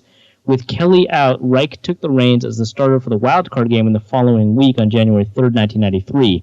The wildcard game was a rematch with the Oilers, hosted in Buffalo, where they led the Bills 35-3 early in the third quarter. But Reich then led the Bills on a 38-3 run en route to a 41-38 overtime victory. The rally from a 32-point deficit was the largest comeback in NFL history. Wow. Yeah, that's a game that people point to argue that momentum is real. Anyway, Peyton Manning, 45, Tom Brady, 38, Dan Marino, 36, John Elway, 35, Joe Montana, 31, Fran Tarkenton, 30, Eli Manning, 30, Brett Favre, 30. That's your leaderboard. And Tony Romo is tied with Matt Stafford and Matt Ryan at number 14 in NFL history, behind Warren Moon and Johnny Unitas. Fascinating. I just think it's cool. I mean, this is like, we did the mailbag. We're in the mailbag, right? So this is like the digression part of the podcast. So yeah, why not? We are now. We've got a couple of, I guess, tangentially Vikings related. Have we said anything about the Vikings? The who? The what? Oh. Norse what? Who code? Wes Myers at HerbWes on Twitter writes in, who are some likely candidates for the open quarterbacks coach position? Any other assistant coaches who might be canned? Hashtag Sperano. Ominously. I don't know. I think that if any other assistant coaches would be canned, they would have been canned. I think that the ones that are on the staff will remain on the staff. An interesting name is Bill Musgrave. He was a quarterbacks coach under Pat Shurmur, I think it was for the Philadelphia Eagles, right? No, I have no idea. No, it was for the Philadelphia Eagles. As was Bill Lazor, who is also available, I think, right now. And a guy named Dick Curl.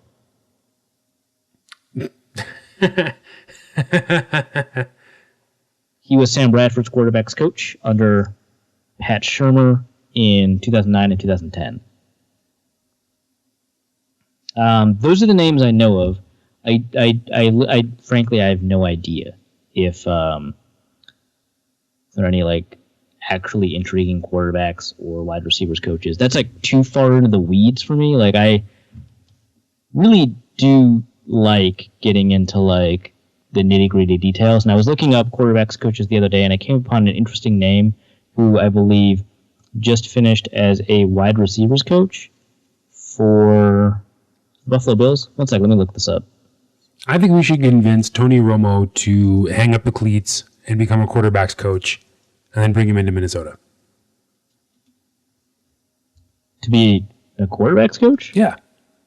I'd rather have Sean Hill as a quarterbacks coach. Really? Instead of Tony Romo? Yeah. Yeah, good players make terrible quarterbacks coaches.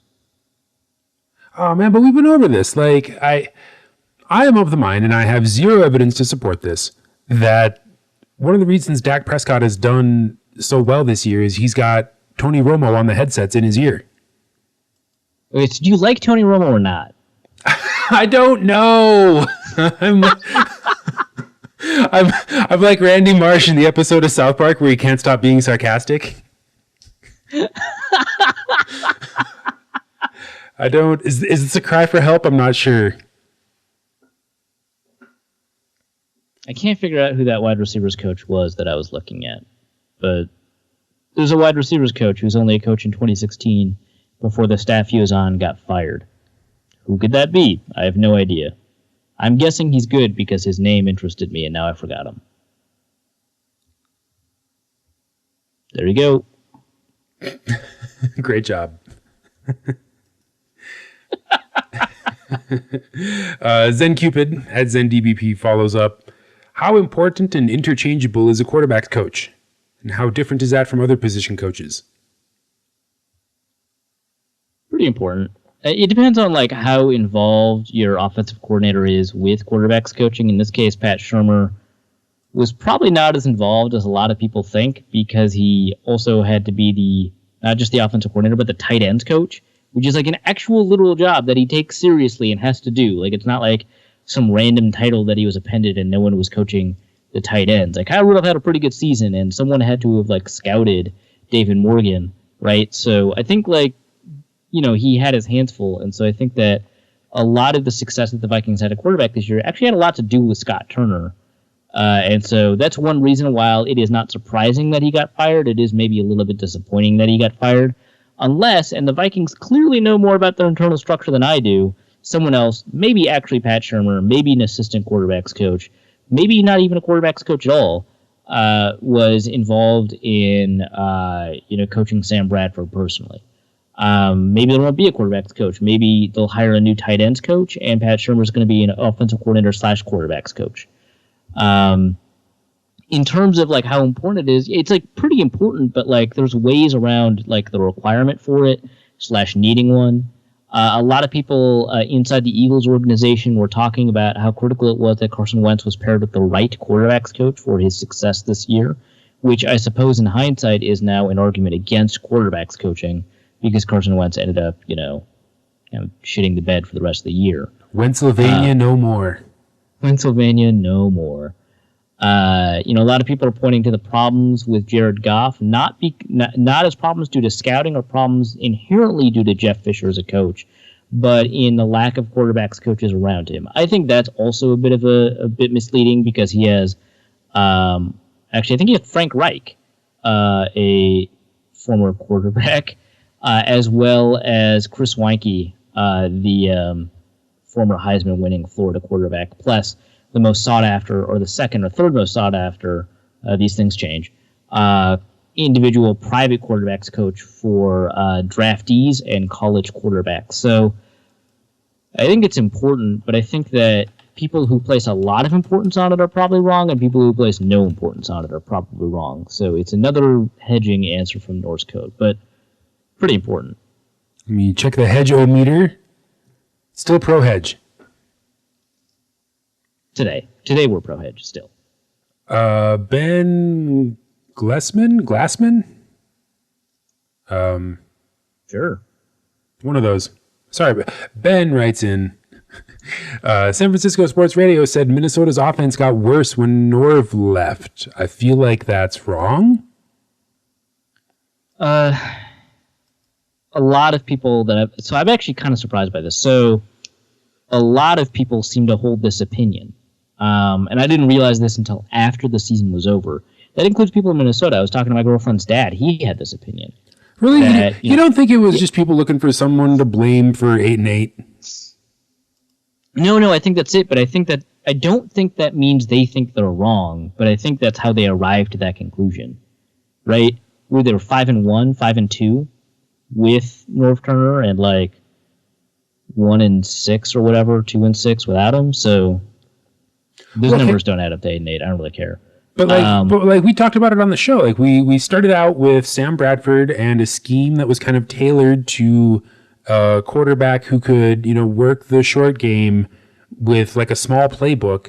And then as we, after we won 5 games, we got a little fancy, and we kind of got away from the system that, led us to a bunch of wins. And then we started to see more success with that same system as it sort of reappeared, but, not in the context of like winning games or anything. Like we were back at a point where we were putting up like decent quarterback numbers, and, Bradford was able to get his completion percentage record or whatever, but we weren't able to win any games.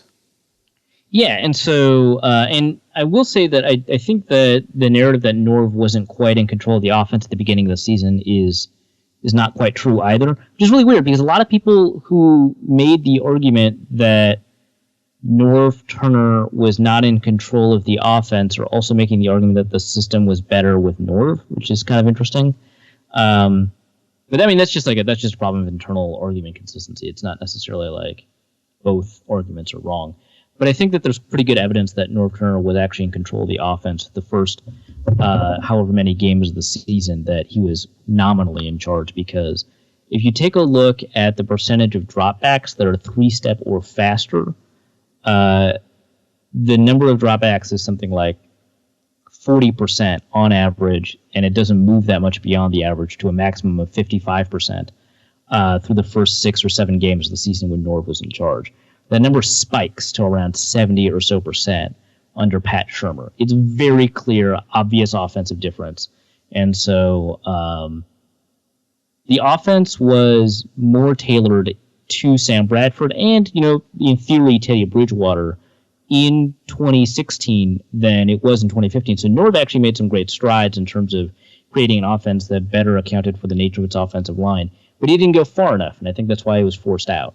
And so Pat Shurmur did that, and I think Pat Shurmur did a better job as an offensive coordinator. The idea that the Vikings were scoring more points under Norv Turner somehow ascribes the idea that Norv Turner was responsible for a Marcus Sherrill's punt return touchdown or Cordero Patterson kick return touchdown, like an Anthony Barr, Chad Greenway pick six, or whoever had the pick six, Xavier Rhodes pick six.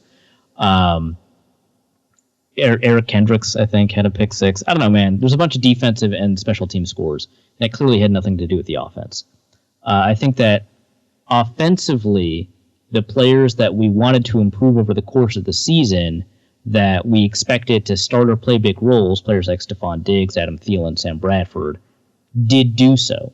I think that the offense suffered because of the repeated injuries that occurred along the offensive line, and that's not Pat Shurmur's fault any more than it's Norv Turner's fault. So I think the offense got better. I think they didn't win games for other reasons. I think there was unsustainable defensive scoring, unsustainable defensive turnover production, and none of those have to do with the offense, but they papered over a relatively weak and inefficient offense. And I think Sam Bradford's efficiency numbers actually went up under Pat Shurmur. And so did the yards per carry in the run game, despite a worse offensive line. So, there's that. Get out of here with your facts and figures. It feels right to blame Norv. I mean, one way or the other, right? Yeah, I guess. Sheldon Hofer writes in, do you see Andrew Sendejo being the future safety of the Vikings? Played a lot better this year than last year, and played a lot better last year than the year before, but I still think that they're looking for other solutions and are just really frustrated with what they're getting from, Anthony Harris and Anton Exum, and to some extent, I guess, Jaron Curse, although I don't think they're that frustrated with a rookie who is struggling. It's true, you can't rely on upstanding gentleman Harry Smith forever. Yeah. Who's the most polite person in America or something like that? Is that what the Vikings account tweeted out? Top 5. Top 5. I didn't actually read that article. What was there like? I didn't either. It seemed clickbaity. That implies there's like a metric involved. Yeah. Anytime I see a top X, and it's not like Pro Football Reference with fourth quarter comebacks. Like it's not like a real thing. I'm just like, whatever. Go be on Thrillist or BuzzFeed or whatever. BuzzFeed said they stopped doing that, which is not true, by the way. Well, and to their credit, I mean, BuzzFeed did take all the money that they made on listicles and use it to actually pay some journalists to do some investigative journalism. Although, unfortunately, it now all gets published under the BuzzFeed banners. Nobody pays any attention. Yeah, and then they got bounced by Donald Trump, so, Well, and that's actually the most important and / worst thing that could happen. 2017 starting off great for BuzzFeed. I think this is like 2017. I grew up in the 90s basically, and I remember reading a lot of sci-fi that would be set in the 1990s or the early 2000s, as though that was the far off future. And all throughout my adult life, I was waiting for it to feel like the weird, ominous, maybe we've gone too far kind of future. This is it. 2017 is it. I don't disagree. Adam West at AWestE1 on Twitter writes in, how many returning players do you guess will be starting on the offensive line week 1? Boy, that's how good do you feel about your crystal ball? Well, okay, so what's the criteria for this? Players who returning players. I guess players who were on the offensive line week 17. Week 17? Well, I'm not picking Rashad Hill. Okay, well, it's that goes directly to what makes this question so difficult. Okay, how about this? I'll take offensive linemen who played at least 200 snaps, Okay. which unfortunately does not include Matt Khalil. So TJ Clemmings, Jeremiah Sirles, Alex Boone, Brandon Fusco, Joe Berger, Nick Easton. Wait, that's fair, right? Yeah. Okay. I don't think TJ Clemmings will be starting week 1. I don't think Jeremiah Sirles will be starting week 1. I think Alex Boone will. I think Joe Berger will. I don't think Brandon Fusco will. I don't think Nick Easton will. So that's 2 returning players that I guess will be starting on the OL week 1. I could, of course, see Matt Khalil doing that if the Vikings bring him back, which, of course, seems entirely possible after this insane, crazy season. But, you know, it's not something that I would look forward to. All right. Undead Mr. Boots at Boots the Zombie. Have we answered a Boots question before? I feel like it's been a few years. No. Boots is a very recent invention. Boots the Zombie started her parody account after Andy covered for me on an episode of Andy, Luke, and a Football Machine where I wasn't there for reasons I've already forgotten, where they said that I wasn't there because, unfortunately, my gerbil Boots had died. And a lot of people thought that Andy was being serious, and then they felt sad for me when it wasn't the case. And so I had to tell people that Boots isn't real, and then they blamed me, even though I wasn't even like party to this lie, that I made them feel sad for a thing that didn't happen, even though I didn't. Andy did. Anyway, Like, I'm just here for the food, man. All right. So Boots the Zombie writes in, what Viking is most likely to spam your Facebook feed with lots of political clickbait and fake news? Alex Boone. Next question. Disagree. Mike Prefer. It's not. Does that? I thought it was just players. Oh no. Oh, strong response, Dusty. I'm still picking Alex Boone, but that was good. the two of them go back and forth, or one posts and the other one shares. Do you think? I think Chris Kluwe, when he was on the Vikings, could have been susceptible to it, but I think he's so paranoid about being called out by bloggers on that he wouldn't.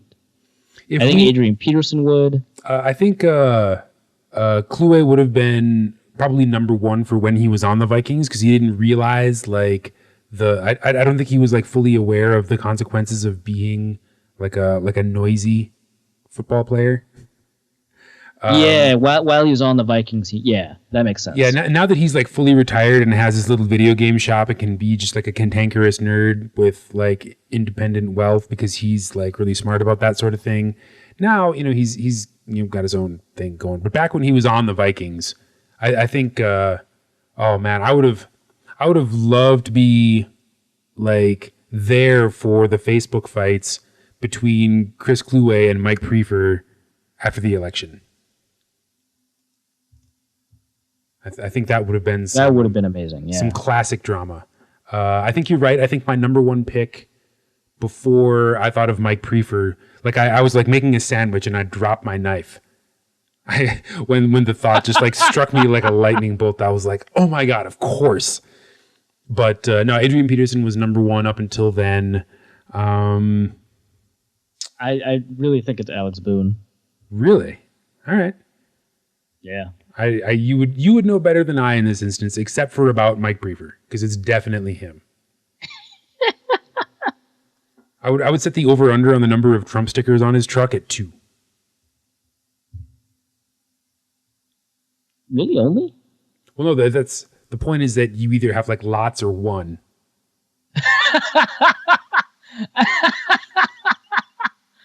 Fair point. Like if it's over, it's probably like 12. It's not actually 3. Yeah. Hoodie writes in with a couple of questions. Are eating boogers okay? Asking for a friend. Sweatshirts don't get boogers, so I don't know what you're eating. Maybe yours don't. What? Anyway, the answer is no. What the hell kind of question is this?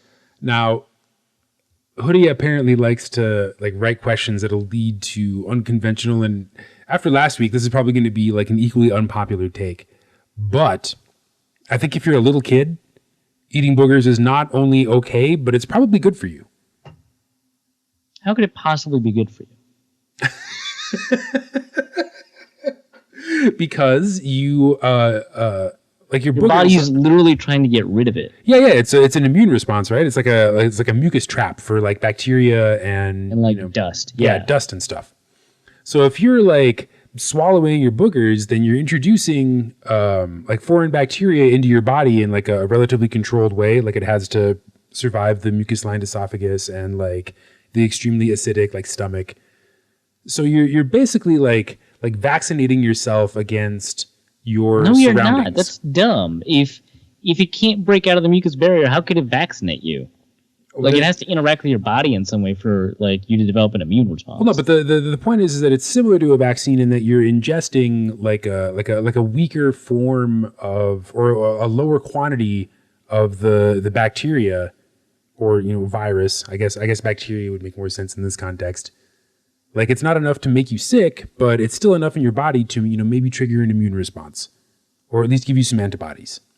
It still has to interact in some way with But anyway, I'm not saying that it doesn't, but I'm just saying that that eating boogers is halfway in between, smearing infected blood on you and being a germaphobe. I've tried to move on the discussion 6 times. That did not come out the way I wanted it to. I don't know. If you're an adult, don't eat your boogers. You're gonna end up on Deadspin. Even if you're at a stadium, especially if you're at a stadium, don't eat your boogers. You're gonna end up in a Vine or an animated GIF on Deadspin. Vine's gonna die on the 17th. That's so sad. Why does?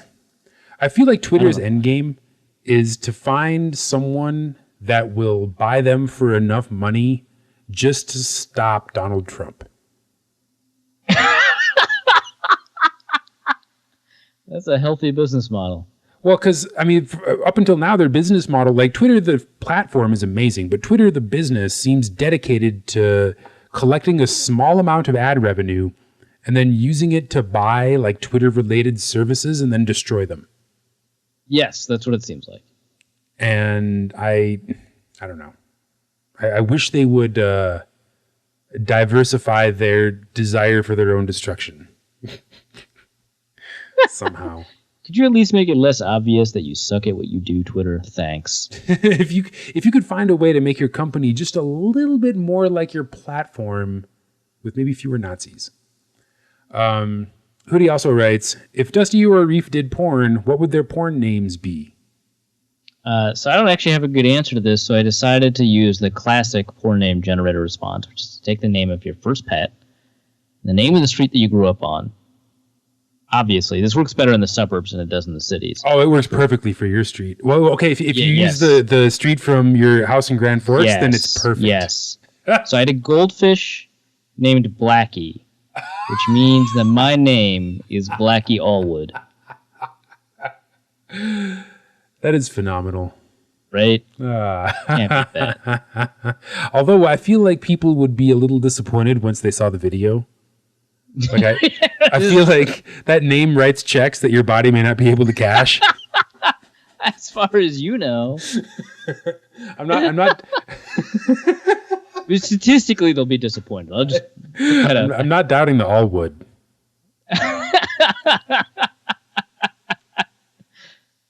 No, I actually I have my my if I ever get back into porno, I have my name all figured out. And it actually... Is the name you danced in under college? No. That's not really porn. Except for that one time. Well, I know. I'm just saying... the names often, It actually comes out of a Nick Swardson sketch from his dumb TV show or whatever. It was a TV show? He had like he was on a TV show. It was some sketch comedy thing or whatever. But it was but it doesn't matter. The Swartz and sketch is dumb, but the name that I took away from it was Bang Stretcher. That's like, I like that. It's like it's obviously to the point. Bang. Yeah, it's like short and memorable. Yeah, exactly. It's like onomatopoeia, but in name much form. like many of your scenes. Heyo. Gonna defer to you on this next question from Alex Goebel. What are some effective ways at maintaining a vibrant and healthy scalp? I feel like I'm like the last person to be able to answer this question. Well, you have less hair than I do. I mean, I can tell him what to do if he has hair, but judging by his Twitter avatar, that is not the case. Okay, that's a good point. Not to call you out, Alex Goebel.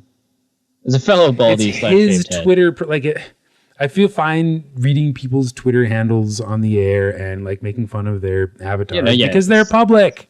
Yeah, it's fine. I'm not like sitting outside of his house like watching to see if he has hair. So my brother, who is well coiffed, he has a lot of hair. But I feel like he would be better equipped to handle this, if only because he's married to someone who owns like a who's company like deep in the cosmetics industry. Yeah. Like whose previous job prior to owning this company was testing out the efficacy of cosmetic products and then having like very strong opinions on them and then like knowing the science behind them. I was very stunned and amazed. Anyway, I use his products. I have no idea if they work.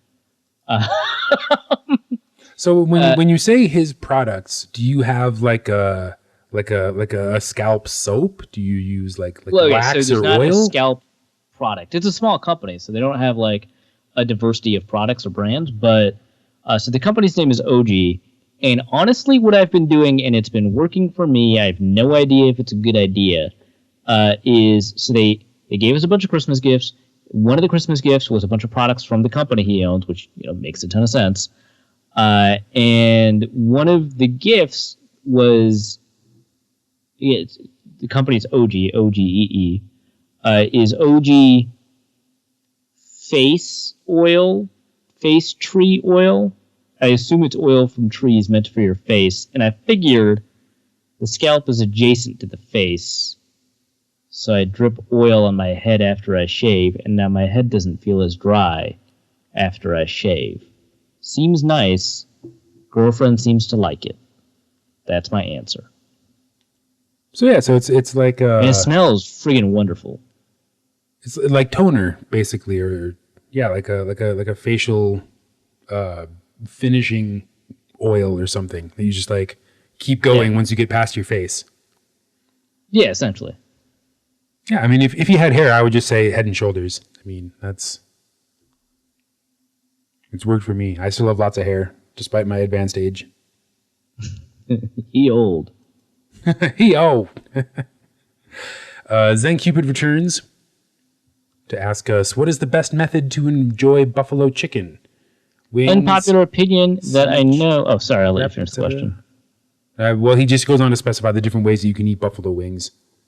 Buffalo chicken wings, buffalo chicken sandwich. He correctly delineates the difference between buffalo chicken and buffalo chicken wings. Anyway, there's also like the Domino's specialty chicken, which are essentially just chicken nuggets or boneless wings, whatever you want to call them. Chicken nuggets served by themselves. Anyway, what is your unpopular and bad opinion? I don't actually like buffalo sauce on chicken. It's good, but like the least good wing sauce, like mango habanero, teriyaki, garlic parmesan, like those are all better to me. So is it the butter that you object to, or obviously not? Okay. I think so. I like the Franks? Or are you just not Frank's, a big fan of cayenne pepper sauce? I like the sauce, but not in that proportion or those amounts. Is the thing. I like hot stuff, obviously, a lot. We've talked about that a lot on the show. And it's not the hotness, it's the vinegariness. Like, it's way too much vinegar for the wings for me. So That qualifies my opinion on this. But out of all of the buffalo chicken items I have consumed and often enjoyed, I would actually say a wrap, which is kind of weird, but it just works for me. So this is oddly specific, and it's one of the no way, like, you? Right? I have a firm grasp of the obvious and occasionally the very specific detail. Luckily, you people in the upper Midwest can still enjoy this. But one thing, way back in the day, I used to work at the Green Mill in Grand Forks, popular bar and restaurant. I worked there for probably 2.5 years, and just about every day I would eat a buffalo chicken wrap from the Green Mill. And it's still, like, as a example of the style, still one of the best. I've had buffalo chicken wraps functionally anywhere I can get them, hoping that one would someday be as good as the one from the Green Mill. And yet, I'm still waiting. Having said that, unless it's a Green Mill buffalo chicken wrap, the straight up wing is the way to go, and not like the little drumstick, like the wingding, like I guess that would be the lower joint of the chicken wing. Is that the drumette or the flat? The flat. Okay. The technical term for that is wingding. Yes. Well, that's dumb. It's not. It's awesome. That's the name of a font.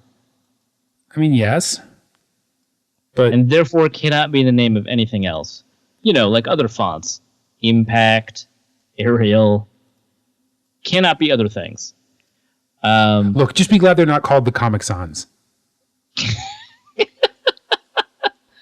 I think wraps are a really good way to enjoy buffalo chicken, relative to the fact that it is buffalo chicken and that almost any other sauce that you put on it will be superior, even though buffalo chicken's not that bad. And I am going to throw out there that chicken wings are the best because food with the bones is almost universally better than food without the bones.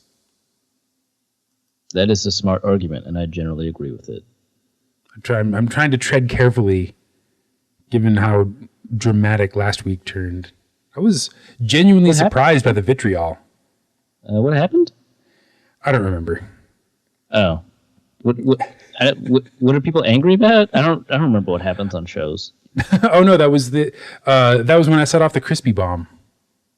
Oh yeah, you were definitely wrong, and I'm glad that. Hoodie, oh my god, and others, not just Hoodie. I know. People were so like vitriolic about that. I really didn't think it would be that controversial of a take. People enjoy variety to their texture instead of just all of you clearly twisted. Everything is potato chips. In your world. This is exactly why I can't have a conversation with you. You are exhibiting the behavior that I am trying to. Eric Olson writes in via email. I recently bought myself a smoker. It's a Weber, 18-inch diameter charcoal fuel source, basically like a big Weber kettle. Right. Used it once so far with pork shoulder, turned out great. As the smoker is the crock pot of the great outdoors. All right. I was wondering if you had any experience, tips, cut suggestions, or particular styles. Dusty would probably know this better than I would, although I'm going to just suggest from the outset that if you just watch Alton Brown's episodes, plural, on smoking, I think it is unlikely that you'll go wrong, except in the episodes where he constructs his own smoker. That's dumb, don't do that. He does that in a lot of episodes. It's a thing. I mean, just like find cuts where there's a lot of connective tissue. It'll keep the meat, tender and moist as you continue to smoke it. There's a ton of spice suggestions and rubs out there. It is difficult to go wrong with those. So, whatever works for you probably will work for you, although I will suggest if it's the first time that you're doing that sort of thing, that more brown sugar than you thought is fine, is probably a smart thing to do because it'll caramelize and taste amazing. But yeah, you'll find a diagram of cuts and how much connective tissue versus how much fat they have versus how much of neither they have all over the internet. I'm much more familiar with like beef and stuff. And so things like chuck roast are fine. Although the flavor in chuck roast can vary from animal to animal, and sometimes it doesn't taste like anything at all. It's just difficult to go wrong with that. And there are even some cuts of stuff that people occasionally use for steak that are okay for smoking, although not for as long as other stuff. Like, for example, a smoked hanger steak is friggin' delicious. Probably don't smoke it as long as other things. But Dusty probably has more better and specific suggestions. Well, the thing about a smoker is that, okay, so Arif is exactly right. You should definitely check out the various Alton Brown smoking bits on the internet. There's lots of like good eats clips and stuff, mainly for suggestions on what kinds of wood to put in your smoker and like what proportions you should include them in. Because that's a fun thing you can do with smoke, is use multiple woods to lend either a super smoky or less smoky character to your food. Another great thing about a smoker is that it cooks with extremely low heat and relatively high moisture compared to like customary indoor cooking methods. And so food that would otherwise be like gross and unpleasant, like turkey or goose or duck. I mean, most game birds, really, depending on how much time you have and how big your critter is, Smoked really goose lend is themselves. freaking amazing. Yes, really lend themselves to smoking. Like the best turkey I ever made was a smoked turkey. And as long as you get one that isn't huge, you can fit it in the whole smoker. They take a long time to cook. But smoked goose, super good. Smoked duck. Like, so in Asia, they do a lot of like preserved foods. But one thing they don't really do is smoke things except for duck. Like every Asian country has their own take on smoked duck. And some of the Chinese preparations are definitely worth a look. You can find all the spices at your local like Mega Mart or whatever, to borrow Alton Brown's turn of phrase. But yeah, game birds are almost always a winner. Almost any cut of pork, many cuts of beef. Brisket, I think, is probably the best beef cut. Hanger steak and skirt steak are battling for second place for all the reasons that Arif described. Pork tenderloin is really great. Pork shoulder is good. If you want to get really adventurous, you can smoke pork tenderloin for so long that it develops like dry it out, like super like dry smoke. You use less water than you would, like use less moist wood than you normally otherwise would, and like smoke the crap out of it until it ends up almost like dried, like a country ham. And I mean, keep it in a sealed container because it'll make your entire house smell like a campfire. But it's some of the most delicious smoked meat you'll ever eat. There you go. So there's my thoughts on a smoker. If I could smoke everything, I would. Also, try making your own bacon. Like that, there's nothing more satisfying or surprisingly delicious. And I know it's weird to say that the bacon is surprisingly delicious, but it is like better. It is simply better than bacon that you get at a lot of grocery store butchers or packaged in grocery stores. I don't have a problem really with like nitrates or nitrites from a health perspective, but water curing bacon tends to leach flavor from it. And so if you smoke pork belly, it's incredible. And Asian preparations for smoked pork belly are, in my opinion, the best. But like, just make bacon. Look it up online how to make bacon. Smoke your own bacon. You don't have to cure it for it to be. It's actually better uncured. Yeah.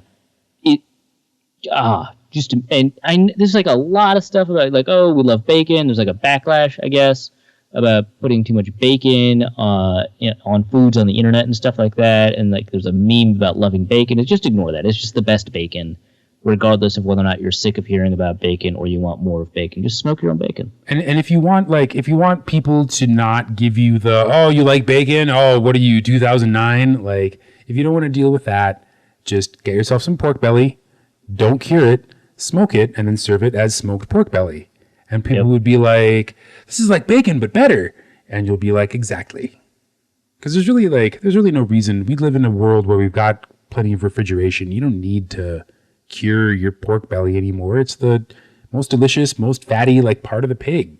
Just apply some smoke and enjoy. It'll be delicious itself. It'll find a way. Don't worry. Although you should be careful with your smoker if you're doing the pork belly thing, because a lot of fat is going to drip more so than with literally any other meat style that we suggested. So yeah, that might be the strongest thing I've said in the show today. I don't know. Not the hottest take, just the most absolutely smart and correct thing. That's true. The hedge meter is reading no.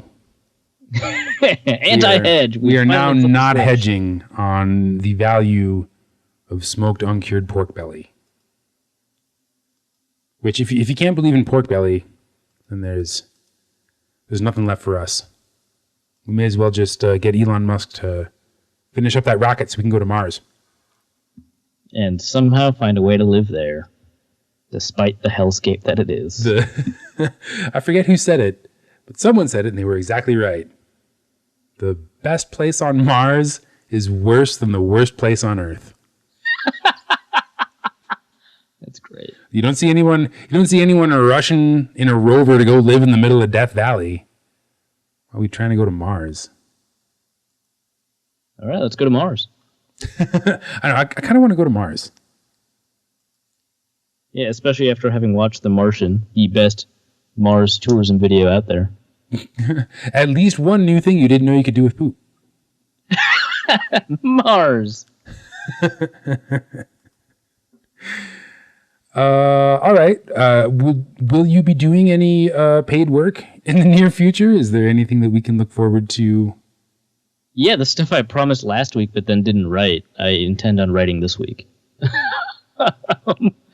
I'm going to have to probably wait on that breakdown of Adam Thielen. I'm doing a breakdown generically about how different rating organizations, places like Pro Football Focus, Bleacher Report's Top 1000, Football Outsiders, and stuff like that, the way they broke down all of the individual players who had over 200 snaps for the Vikings this season on offense and defense, what the differences in their respective ratings generally mean in terms of evaluating a player's season, and what they teach us about those players, and also kind of what they teach us about like what we learn from Pro Football Focus and Football Outsiders and using those organizations. And so that's the piece I'm working on now. What we can learn about ourselves, looking through the lens of Football Outsiders. And ultimately at the end, learn about ourselves. Football Outsiders, Mindfulness, and You. Coming to a website.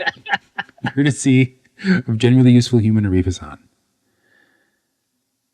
Then that's going to do it for this week. We will return next week with a preview of the conference matchups and probably point and laugh at the big losers this week. We'll check in with Arif and his football bets. Hopefully Atlanta covers the spread.